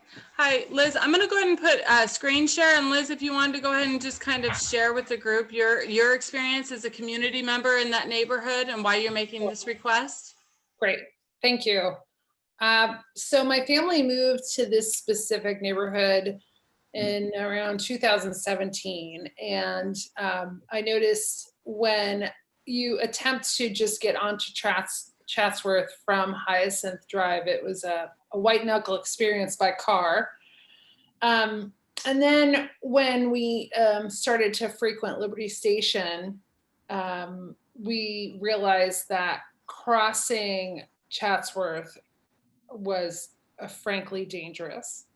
And in talking to fellow neighbors who have children who attend Loma Portal, it became evident that this has been an ongoing issue. So I had called the police department and asked them to consider increased surveillance for speed. And the police officer that I worked with was very frank with me. He said, we know that Chatsworth an issue. It's become a mini highway. You should know, full disclosure, and this is in 2017, that the city traffic and engineering division had already done a speed study on Chatsworth, and they had already suggested a pedestrian crosswalk, which I found very interesting. So at that time, I reached out to Lori Zapp's office and was told that somehow that recommendation fell on the unfunded needs list. And then I reached out to Dr. Campbell's office and was apprised that they were unaware of this unfunded needs list. So I continued to reach out to different folks along the sort of chain. And in short, the assessment's already been done. The city's already determined based on science and research that a crosswalk would benefit the community. And I would like you guys to consider supporting it. As you probably know, that little kidney bean park is frequented by a lot of families, and there's a pretty significant population of folks that live in that corridor that cross down either to Loma Portal or to Liberty Station. So that crosswalk would, as Matt said, elevate pedestrian access. So there you go. All right, thank you so much. I did want to go ahead and just give you a close-up of the proposed mitigation. Here we're on Plumosa. This would be Chatsworth here. And they would have a crosswalk with a raised concrete in the divider in the center of that crosswalk. What the proposed letter, sorry, I had a proposed letter here and I'm going to screen share it while we open it up for discussion. Are there any community members that would like to speak up at this point? Mrs. Smith-Ehrman, I'd like to speak up. Hi, yes, please speak. I am one of Liz's direct neighbors and live in that exact area as well. We love walking everywhere. I mean, it's such a perfect community to walk. We call that area Frogger because when you are trying to sprint across it, it's like playing Frogger, the video game, because at any given moment, you have no idea when a car is going to be coming speeding around the corner. And I constantly see other neighbors as well with young children just trying to get across as fast as they can, and drivers are impatient and feel frustrated. And I feel like if drivers knew there were people attempting to cross at that specific location, that it would not only slow their speed, but it would impact everyone around us as well, because it wouldn't just slow in that specific area, but it would let people know there are young families and all families and people trying to contribute and be a part of their community by traversing it instead of just driving through it.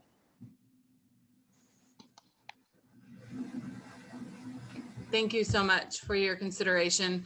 I did want to share, here's an email I had received from Gary regarding some of the mitigations or questions that we had. And I wanted to share those with the group just to get a better idea. So one of the issues that we had is, again, in the center, we had asked to see if there was an opportunity to remove the curb in the center of the crosswalk and make the entire crosswalk like a raised speed bump crosswalk. Those were some concerns. And then the thought was, that we would have additional track lighting. But again, after finding out more information, the track lighting would also have issues because the maintenance of that tends to be an issue with the city. They tend to get damaged and break easy. So I'd like to hear more inputs, but I do have a letter here that I have created depending on what the board motions for, but we'd like to provide a letter of support to the city with or without our support of this resident initiated request for traffic mitigations to be installed on the corner of Chatsworth Boulevard and Plumosa Drive in the vicinity of Plumosa Park. The proposed pedestrian-led traffic beacon and the associated crosswalk will help make crossing Chatsworth Boulevard safer for pedestrians and allow greater community access to Plumosa Park. One of the reasons I've got involved in the board was because of traffic safety. I have 2 young children and they go to Ocean Beach Elementary, and I was experiencing a lot of the issues along Sunset Cliffs, and that's what got me involved. So I do want to thank you for lifting up your voice and getting involved and not just seeing it and saying, oh, well, you went through the process and brought it to the board. I really appreciate that.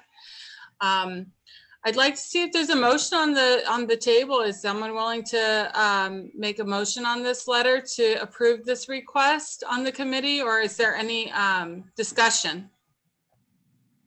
I think it's long needed. So yeah, I think it's a great idea.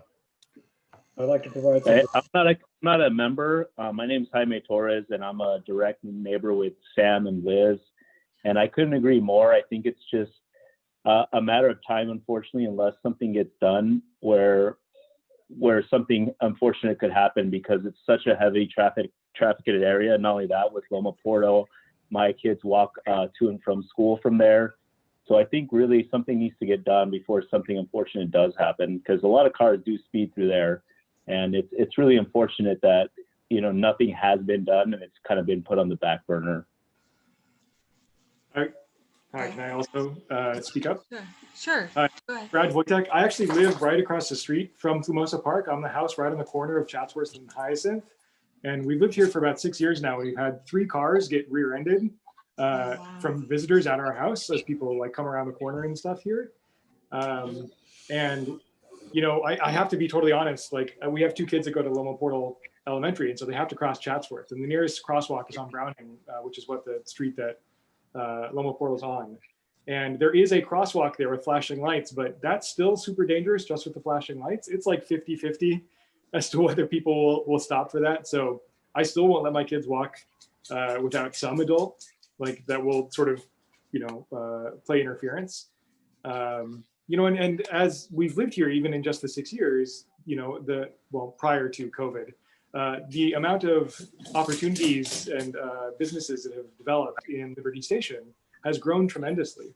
And so there's a lot more opportunities for children and families to do things down at Liberty Station, but that Chatsworth crossing prevents people from walking. So, you know, going back to earlier of, you know, reducing traffic, we'd love to be able to have the kids walk and bike down to Liberty Station and stuff more, but there's no safe route for them to do so. The nearest crosswalk and the only crosswalk for about a mile stretch is that one on Browning, which is a quarter mile away from this intersection. And like I said, we've had many cars get rear-ended from visitors.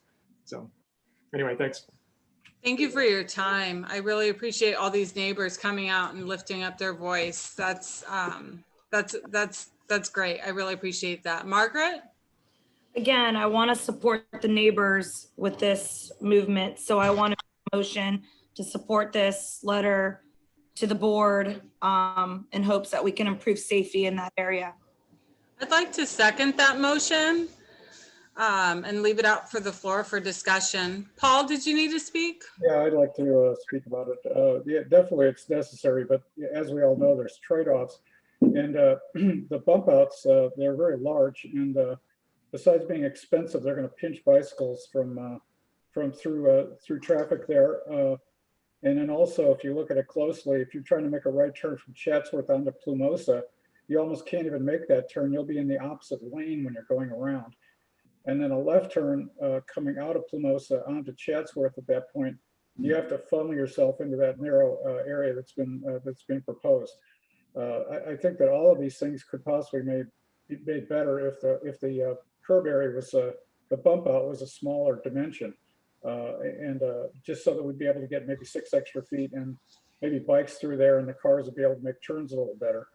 The other issue I have is there's a lot of traffic that turns onto Hyacinth from Chatsworth heading northbound, and that turn lane beyond the proposed middle divider is very small, and I think that could create some problems with potentially cars maybe running into somebody while they're waiting to make a left turn or slowing down, kind of zigzagging into that left turn lane. So, you know, if the city's looked at it and they say if they say it's proper, that's fine, but it just doesn't look exactly like there's enough room there. Thank you, Paul, for your inputs. Matt?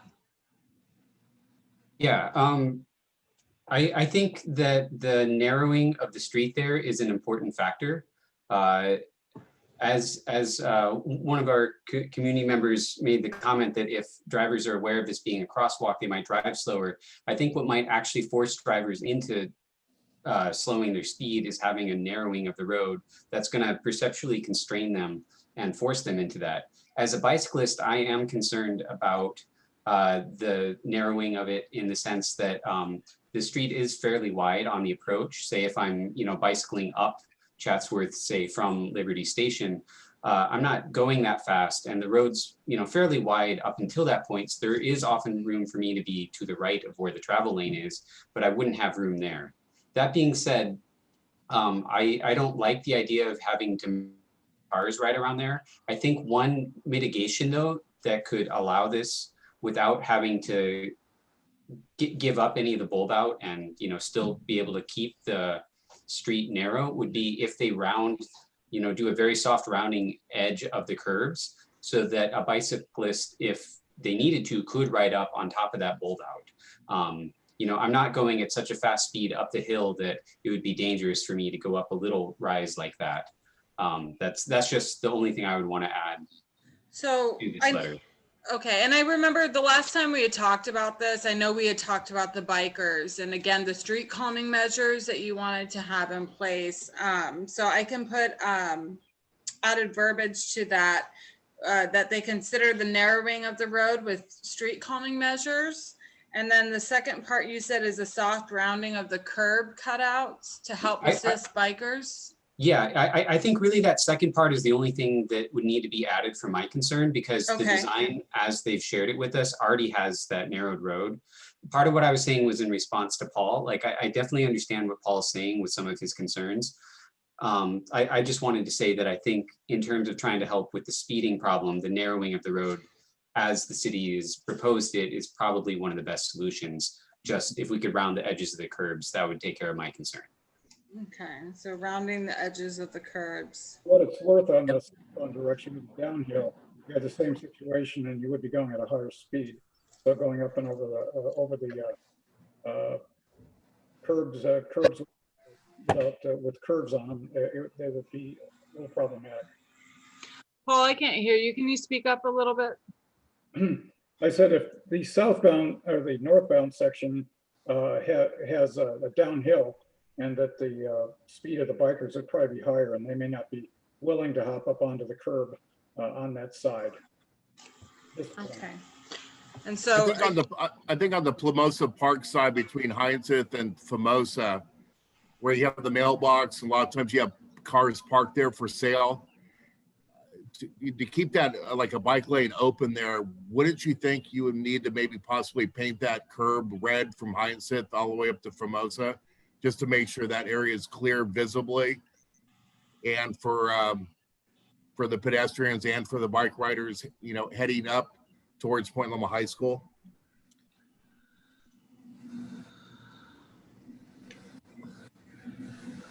Let me just look at I'm going to pull up the share screen again just to look at the request to see if I can see what you're asking. One moment. That's where it's okay. Where it says match existing, Yes. you know, that area all the way down the Hyacinth, you know, a lot of times people park their vehicles along that stretch, which could block somebody, you know, seeing what's coming at them, or the, you know, the driver of the vehicle, and also maybe affect the bike path where they don't have enough room to get through.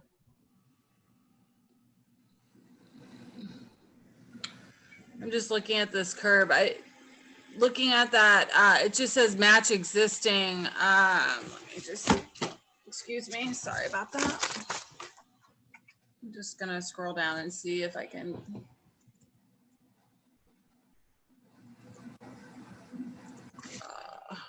You could put a red zone there, because So it looks like on the diagrams they're pushing it out as a. It looks like a curb. Yeah, it looks like they're pushing it out. They're installing more curb there, and they're gonna match it to the existing. Right. And then one concern, you keep talking about the bike lanes. Does it seem to be taking over the bike lanes? Because I don't see any bike lanes on that. I'm not sure. No. There's not a bike lane in that stretch. I'm just saying that as it Right. exists, the lane is already fairly wide, often enough to accommodate a bike and a car. Not that it's the ideal situation. You can see on that diagram how right at the crosswalk with the bulb out, it narrows considerably, such that I doubt that you'd be able to fit a bike and a car through there. You would have to go single file. And you know, Paul's point is well taken also on the downhill. But I think, you know, if the idea is to slow traffic, I'm not going to be bombing down this on my bike anyways. You know, if it's not safe to merge over into the travel lane, you know, still having the rounded edge curb even on the downhill, I think is still a safe kind of compromise in this situation. Okay. So I thought I'd feel more comfortable with that, because again, with that curbing there, I mean, I can definitely ask if that's an option, you know, like putting red paint there so that, you know, there's no cars parking there. But it seems like with the curb pushed out, that's not even going to be a safe option. Yeah, it does increase the visibility. Yeah, so I like the idea of keeping the letter as is, but then the one request is a soft rounding of the curbs on each side of the crosswalk to allow more space for cyclists, or just, again, just what would you like me to add in your verbiage? Can you add it to the chat? Yeah, sounds good. I'll type it. Is this public commentary time? Sorry. Sure, we did. I mean, if you would like to, while we're writing up a motion, Jeremy, you can speak briefly. I would love to. I stepped away and I just got back, and this is the exact topic I cared about for this meeting. I know Yeah. it was a long meeting. Thank you for your Sorry. patience. So yeah, I live on Hyacinth. I have for 22 years, and I'm a cyclist. And this is awesome. I love it. I'm looking at the map here. I was gonna say, you kind of need sharrows on the bike lanes as you cross Hyacinth on Chatsworth, because of that right turn lane going toward the west, or something, because the rider has to take the lane if they're going through toward that crosswalk toward the west. And I would say the same thing goes for the other direction. But if you could get this through, that would be heaven for cyclists and cars and pedestrians. It's a disaster intersection. All right. Matt, did you put your information in the chat? I don't see it. Oh, okay. I'll be patient. Thank you. I do appreciate everyone participating. I know it's getting a little late. Again, I do appreciate your time.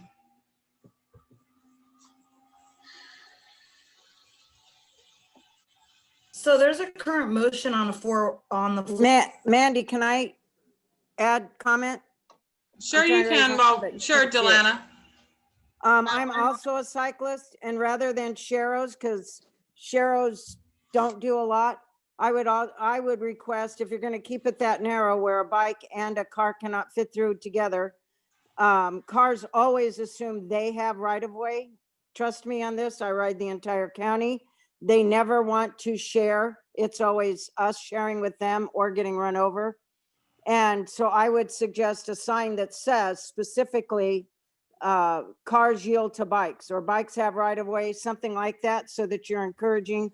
Again, this is near several schools. You've got lots of kids that live in the area, and you're trying to encourage adults using that as access, getting to and from and doing trips and getting people out of cars. So I do think a lot of times in trying to keep pedestrians safe, it winds up really screwing with cyclists, and that's really unfair to us.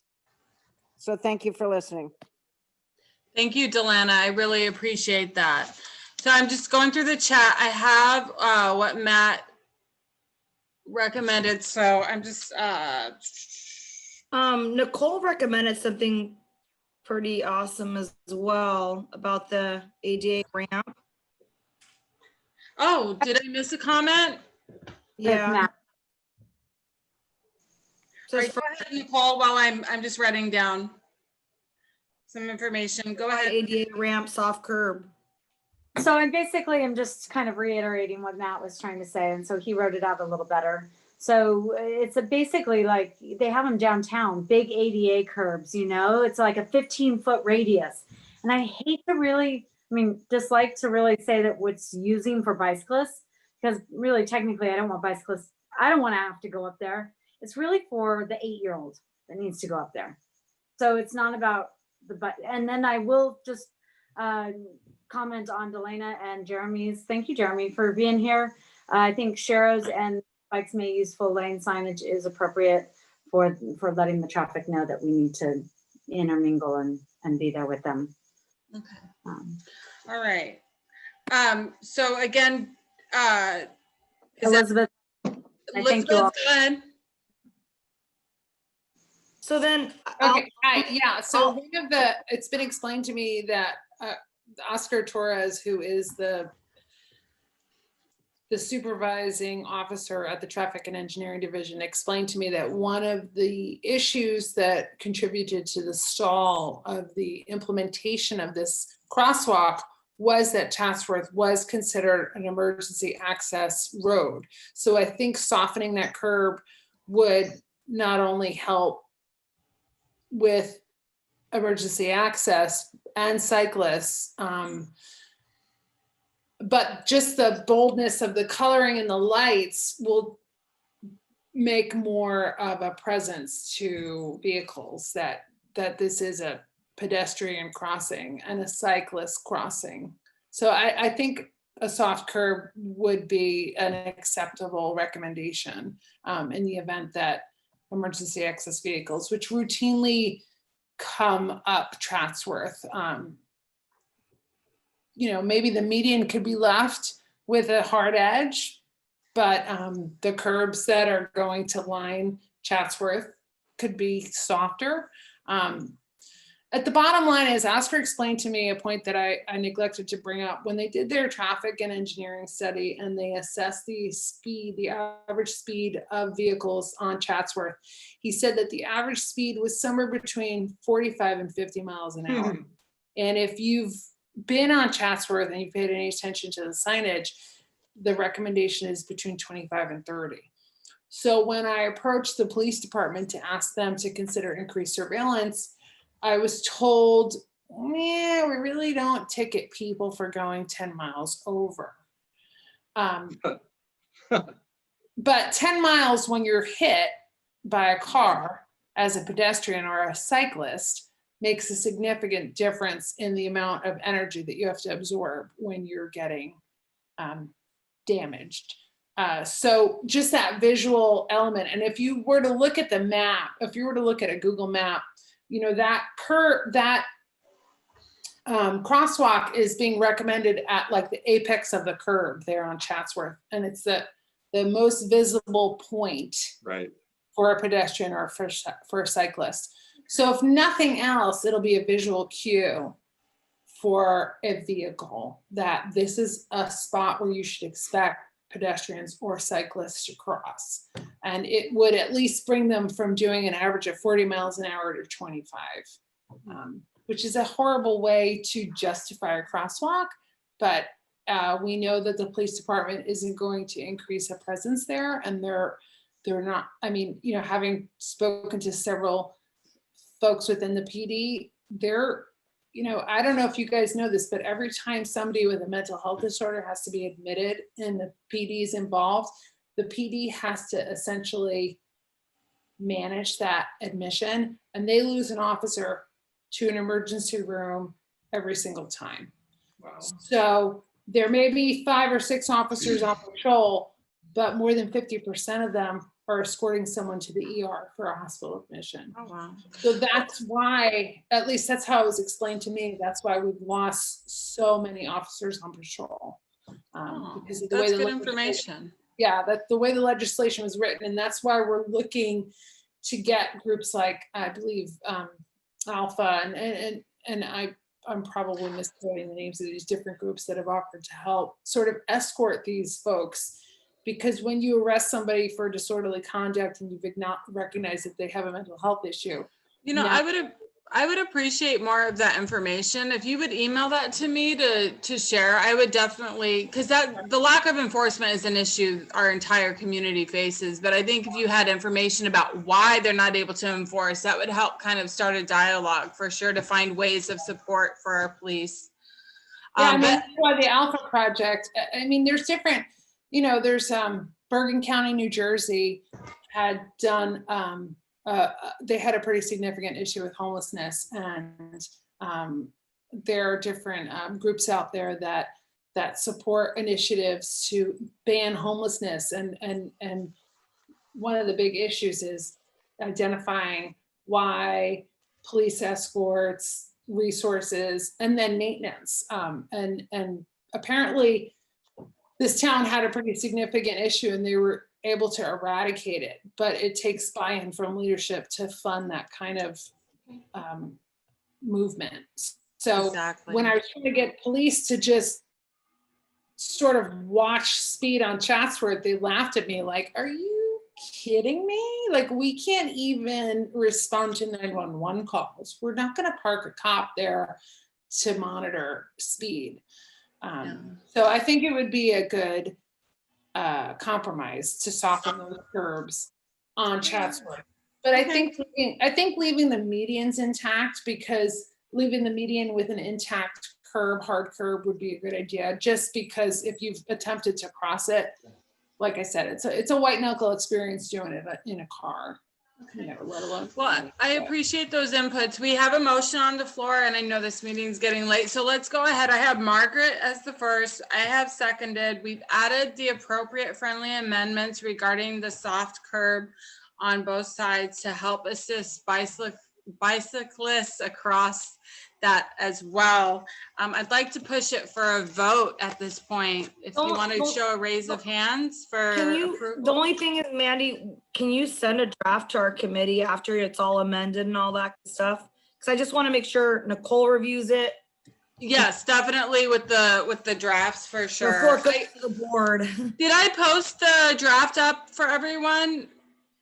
No, you did, but I'm just saying with the new amendments with all these. Yes, I will do that. So we're all on the same page before it goes to the board. I agree with that. So I will be sure to do that tomorrow. I'll share it to the group, what was voted on, the final letter before we send it off to be the action item at the main board meeting on Thursday. And I would encourage all of you, we do have that meeting on Thursday at 6 p.m. Pre-registration is required, and you can locate it at the PCPB.net website. Again, if you would like to come and participate in the process, I'm sure the other board members would appreciate your feedback and your experience as well as we go through the approval process. I can't echo that enough. We approve our letters here, but then it goes to a board for final approval to go to the city. So we need all of you guys to speak at that meeting, because a lot of times letters come out of here and get denied, and then that's it. So whatever you've said here, try to make that meeting to back us up on our decision here so that the board members see your points and can approve the letter. Yeah.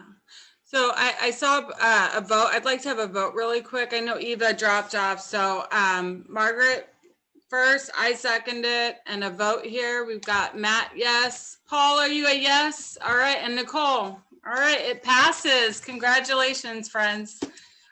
Here's to a safer community. Woo! All right, well, you're more than welcome to continue to stay. We have a few informational items, or you can log off and have a lovely evening, but I'll be sure to hopefully see you on Thursday at the meeting, and we have some success there as well. All right, take care. All right, we're done with the action items, everyone. Woo! All right, we're in it. All right, so the last two items I have, I'll keep it quick. It's just informational. Obviously, as Margaret stated, sometimes the things we decide on here don't get approved through the main board for whatever reason, and that's just part of the process. And I'd like to bring, the first information I have was regarding the proposed traffic safety mitigations to Froude and Voltaire. And we had kind of wanted to work with this with the OB Planning Board as well as the Peninsula Community Planning Board to change an already approved and funded request for a flashing beacon and crosswalk at Froude and Voltaire to be changed to a stop sign and a four-legged stop crosswalk and a four-legged stop, a four-way stop sign and a crosswalk at Froude and Voltaire in lieu of the flashing beacon and the crosswalk that had already been approved and funded.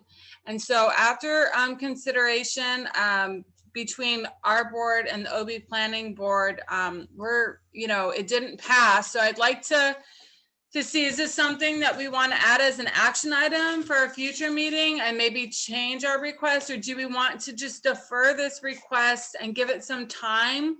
The flashing beacon and that crosswalk are already funded and approved, and per Gary Pence at the city, that will be installed within the next 6 months. So something is going in there, but if we're wanting to look for more suggestions other than what's been approved and funded, this would be the time to possibly state, that we can add it to as an information item, or sorry, as an action item again for reconsideration, or we can just table the item and allow the city to install their mitigation that's funded and approved with the flashing light and beacon and that crosswalk. And then if it doesn't work, then we can come back and revisit the situation but at least give the city time to see if that's the appropriate mitigation. So I'd like to open it up for the board, the committee members to discuss this. I think one of the important things to consider for this was, what was our goal with proposing the four-way stop? I think ultimately what we wanted to see was a traffic calming measure, right? It has to do mostly with the downhill speed of vehicles in this stretch. And a stop sign is one way to kind of disrupt vehicle speed by forcing it to come to a stop, but that's not the only way to do it.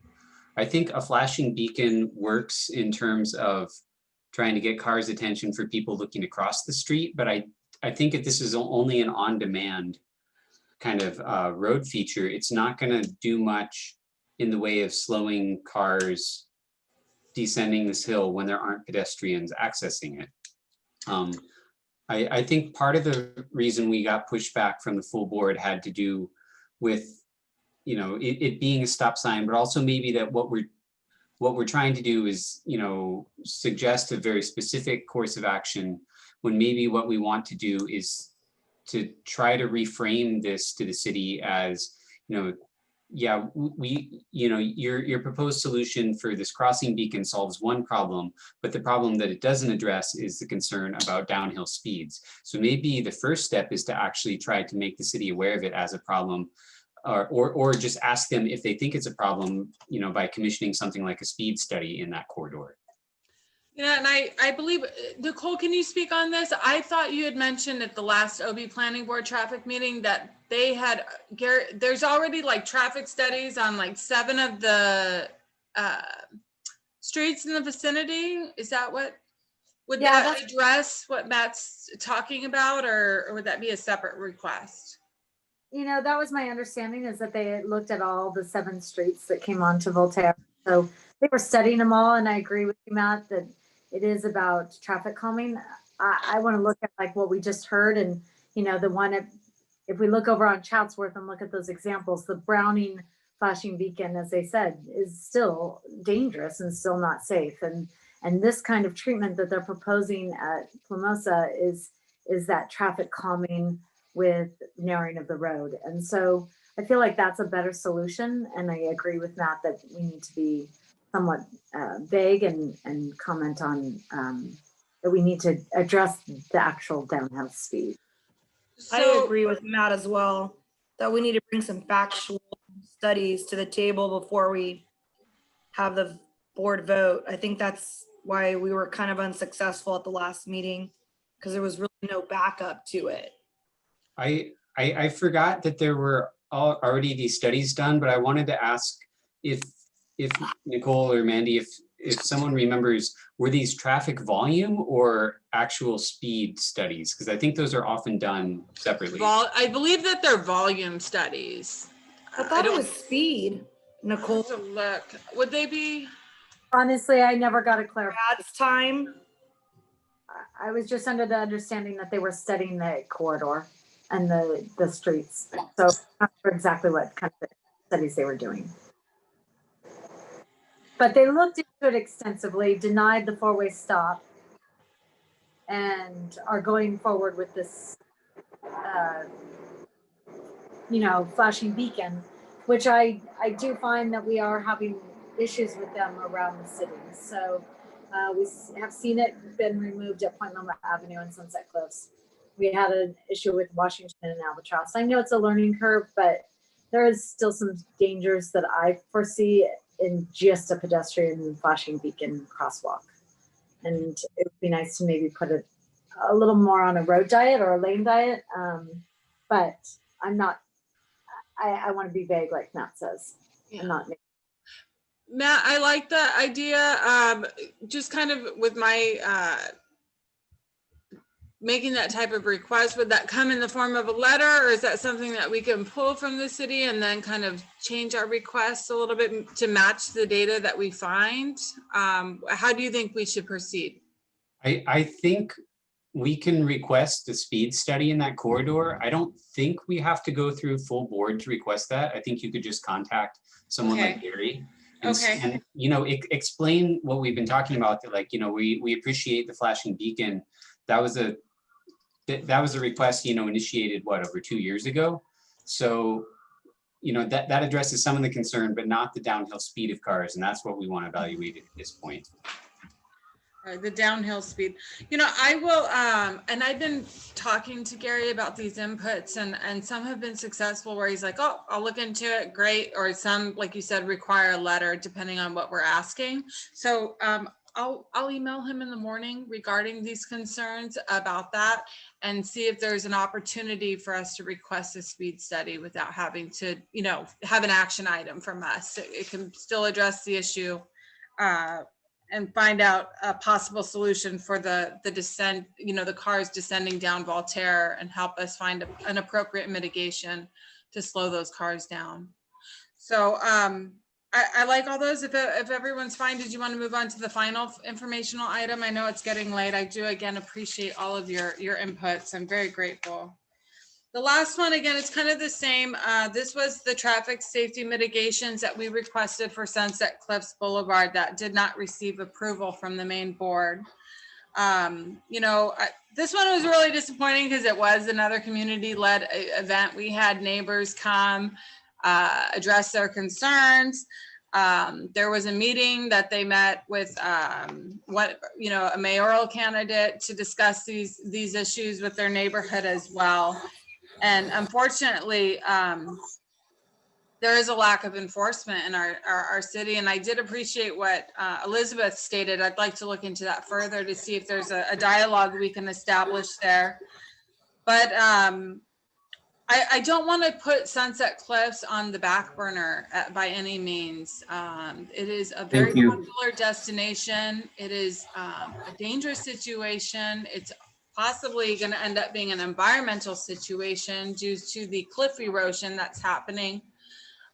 So I am looking into some possibilities. I do want to continue to have the discussion about Sunset Cliffs, and maybe, again, take Matt's approach, look at it on a holistic level rather than giving the city specific, you know, locations. Maybe we can ask for a traffic study, look at it on a holistic level, while the committee, you know, or while we're pursuing other options to provide relief to the neighborhood.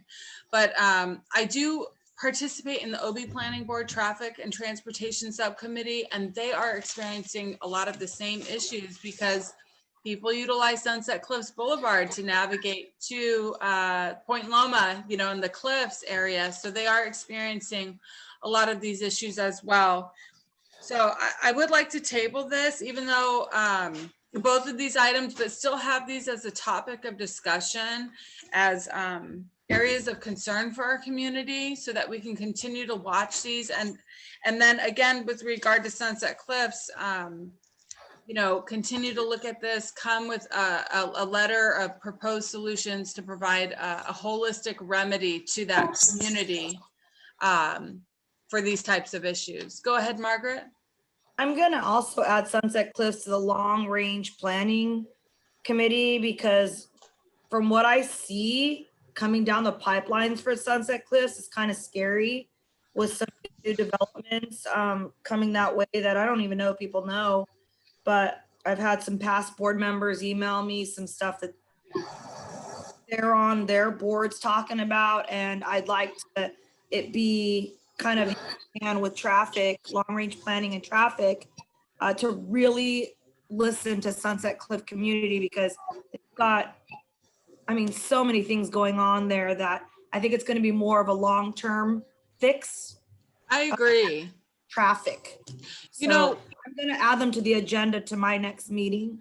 That would be helpful. And I would love to participate in that meeting to get an idea, you know, kind of have a conversation about that. And, you know, I've been talking with Nicole about, you know, the possibility of seeing what type of changes can be made to that traffic pattern over there to help provide relief to the community. I tell you, Nicole, for cyclists down there, it is not safe right now. I'm looking at stuff. I'm seeing cyclists. This past weekend, I walked Cliffs, and I'm seeing cyclists really going like this, a dodge like. I was meaning to message you because again, we really need to put Sunset Cliffs on our long-term discussions for cycling and all the above. Yeah, I'd love to have more conversations with you about that as well. But again, even though we weren't successful with this, again, continue to have this conversation and to look at this. Delana is here. She's a member. She's a member of the Sunset Cliffs Natural Park Council, and she also is a neighbor there. I'd like to have her speak up. Go ahead, Delana. Yay! Only 2 hours and 55 minutes. However, I appreciate being able to give input on other things. Yes, the traffic issue is horrendous down here. I've specifically lived where I live right now since the year 2000. It's gotten precipitously worse since about 2016, 17, and especially with the social media thing. It's way more. I appreciate Margaret saying that you guys want to put this as a long range planning. This is not just a traffic issue. It is a complete use of the area issue. It's really impacted people living here. For those of you who don't know, I live at 700 Cordova Street. So I'm one block off of Sunset Cliffs Boulevard, but I am the last block closest to Ladera Park down there, known as Sunset Cliffs Natural Park Hillside section. And the park usage has impacted the neighborhood greatly. We have car clubs from Chula Vista that come up here and use Cordova as their racetrack because they know when one of our resident members went out and talked to them as they were parking their cars on our streets, went out and talked to them and said, well, we know the cops aren't going to come down here and do anything. So I know that a lot of us, as neighbors talk, there's a lot of mitigations that we would like to bring forward and get assistance with. This is absolutely not a NIMBY issue. We absolutely welcome and realize that this is a beautiful area of the city that needs to be shared countywide. This is a regional park. We get that. That's not the issue. But there needs to be things where we take care of what's going on that negatively impact living here, and especially at nighttime when you're trying to sleep. Nobody needs to be using Cordova as a racetrack at 2 o'clock in the morning. That's just not the way it goes. And the woman who represented Del Monte Street and talked about walking up on a car and watching people have sex. Oh no, they come down here, leave their tailgate open and have sex in the back of the truck. There is no, I walked up on them. It is, I walked by across the street and could see what was happening. The neighbors, we've got pictures, the things that go on out here are just it is really horrific. So I would like to, I'm going to do the best to become a member of the Peninsula Planning thingy that you guys are part of. And I will do my best to go to all the different committee meetings. And thank you very much for your support. I definitely will add you to the to my next long range planning. Please do. Yes, and I do have Cindy Kincaid. She wants to speak, but Delana, I do want to extend an invitation. If you're, as I appreciate, she's been coming. She came to our last meeting, and I've been getting a lot of support from the Sunset Cliffs Natural Park Council. So I'm very encouraged by your participation.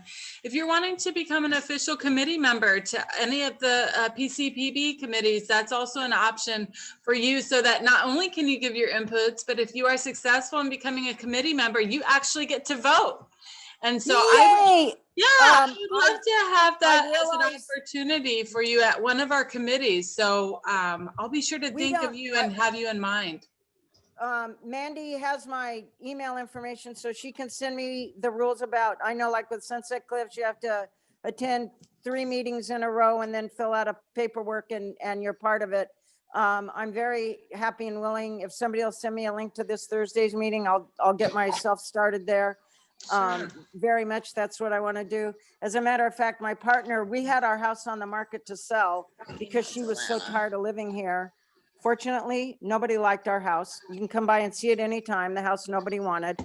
And but part of that is we'll stay here is that I have to become actively involved in solving the problems. So here I am. And Nicole knows me. I've been to her bicycling meetings. I'm very willing to speak out and help when things need help. Oh, well, I am encouraged. Thank you so much, Delana, for being here. I appreciate your participation. Well, I do want to, Cindy Kincaid, she said she wanted to speak. I'd like to have her speak, and then maybe after that we can call it a night. Yeah, Yeah. so Cindy had to go pick up my son from water polo. Can you guys hear me? Yes. Okay, so this is Charles Kincaid. So yeah, we've lived here for a long time, and I appreciate the tone that I'm hearing from you guys with respects to Sunset Cliffs and long-term plans. And I just wanted to give you just an eyewitness. I've seen everything like you're saying, people having sex, people giving each other oral sex in front of people's houses, defecating, urinating, the trash. We walk there every morning and we pick up trash. It's all over the place. And you said something about enforcement. We all know that the San Diego Police Department is understaffed and overwhelmed. And I know you're talking about this long-term plan, which, you know, one of the prongs could be enforcement, but the speed and trash, I believe, could be taken care of with very simple things, just basic infrastructure such as speed humps and trash cans that are not just on the park area, the regional park area, but up the streets, because those little streets that connect Devonshire and Cordoba to Sunset Cliffs are where most of these people sit, do drugs, have sex, and then leave all their trash and stuff behind. I've requested many times signs for no parking for overnight. We get people camping down there all the time. It's a regional park with no bathroom facilities. I bust people all the time trying to urinate and defecate in my alley. I don't understand why it's so difficult. That since the glowing water thing that we had with the algae, it has been insane. And that's even on top of social media with the sunsets. I mean, in the last 10 years, it's just gone progressively worse. And it's out of control, and we're losing our minds here. Absolutely losing our minds. I can't even walk on Sunset Cliffs. I haven't walked to watch the sunset in a year because there's just too many people. And people are violent, people are belligerent. We have requested many traffic studies. We've had, just last week, Devonshire had the 2 rubber hoses, Sunset Cliffs had the 2 rubber hoses. And just so you guys know, 2 rubber hoses means they are collecting data on speed and volume. If you see 1 rubber hose, it's just volume. I've been talking with this lady, Noor, at Traffic Engineering. She's been very helpful, very understanding. So I just wanted to offer that up. I don't know if you saw, I know you said you mentioned how Barbara Bree was at our friend's house, but also during the whole glowing water thing, we had— Bioluminescent. Yes, thank you.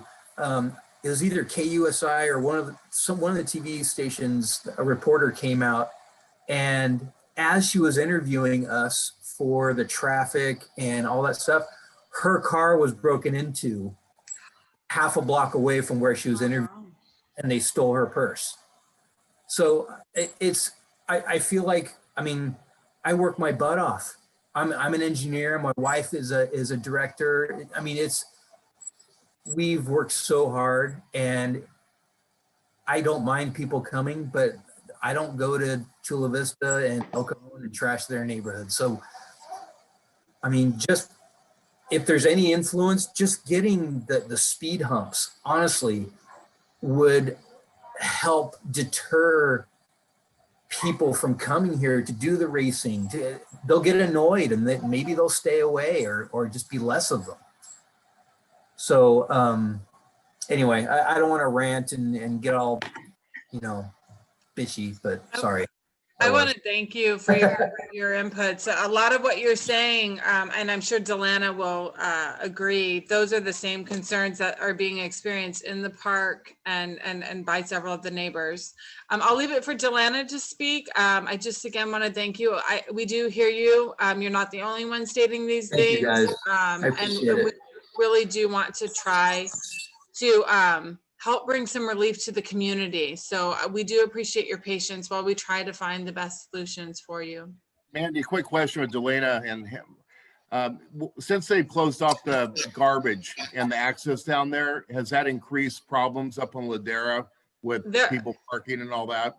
There's actually a letter of support People use it all the time. There's a letter of support going for an action. It got approved at our park subcommittee meeting on October 1st. It's a letter of support for the Sunset Cliffs Natural Park Council. It's actually on the website if you want to take a look at it, but it basically is identifying and bulleting all the items that like Mr. Kincaid spoke about, and the lack of enforcement and a lot of environmental and safety issues that are being experienced in the park. The city can't keep up on the trash. And so I've actually reached out to, there's a member of the OB Town Council. His name is Cameron Reed.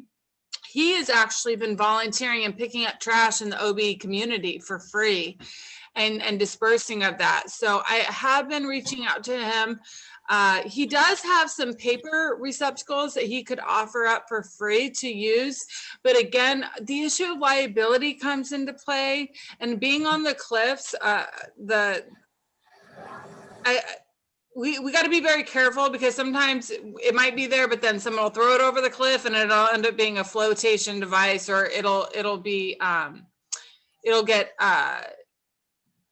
sacrificed to the, to the elements, it'll have impact. So you're talking about as far as vehicles having access to that area down there? The parking lot is closed, and so Right. that's the issue. They're going to be opening that up here soon, but I'd like Delana to speak.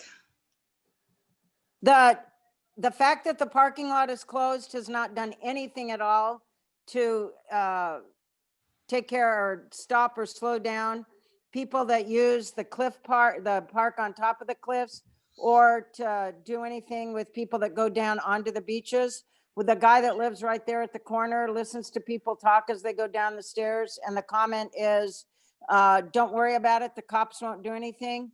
There was a big issue the other day because the lifeguards were down there and did absolutely nothing about the people drinking on the beach. And we all know that several years ago, in order to take care of problems at Mission Beach, the city passed the ordinance about no drinking in parks and beaches.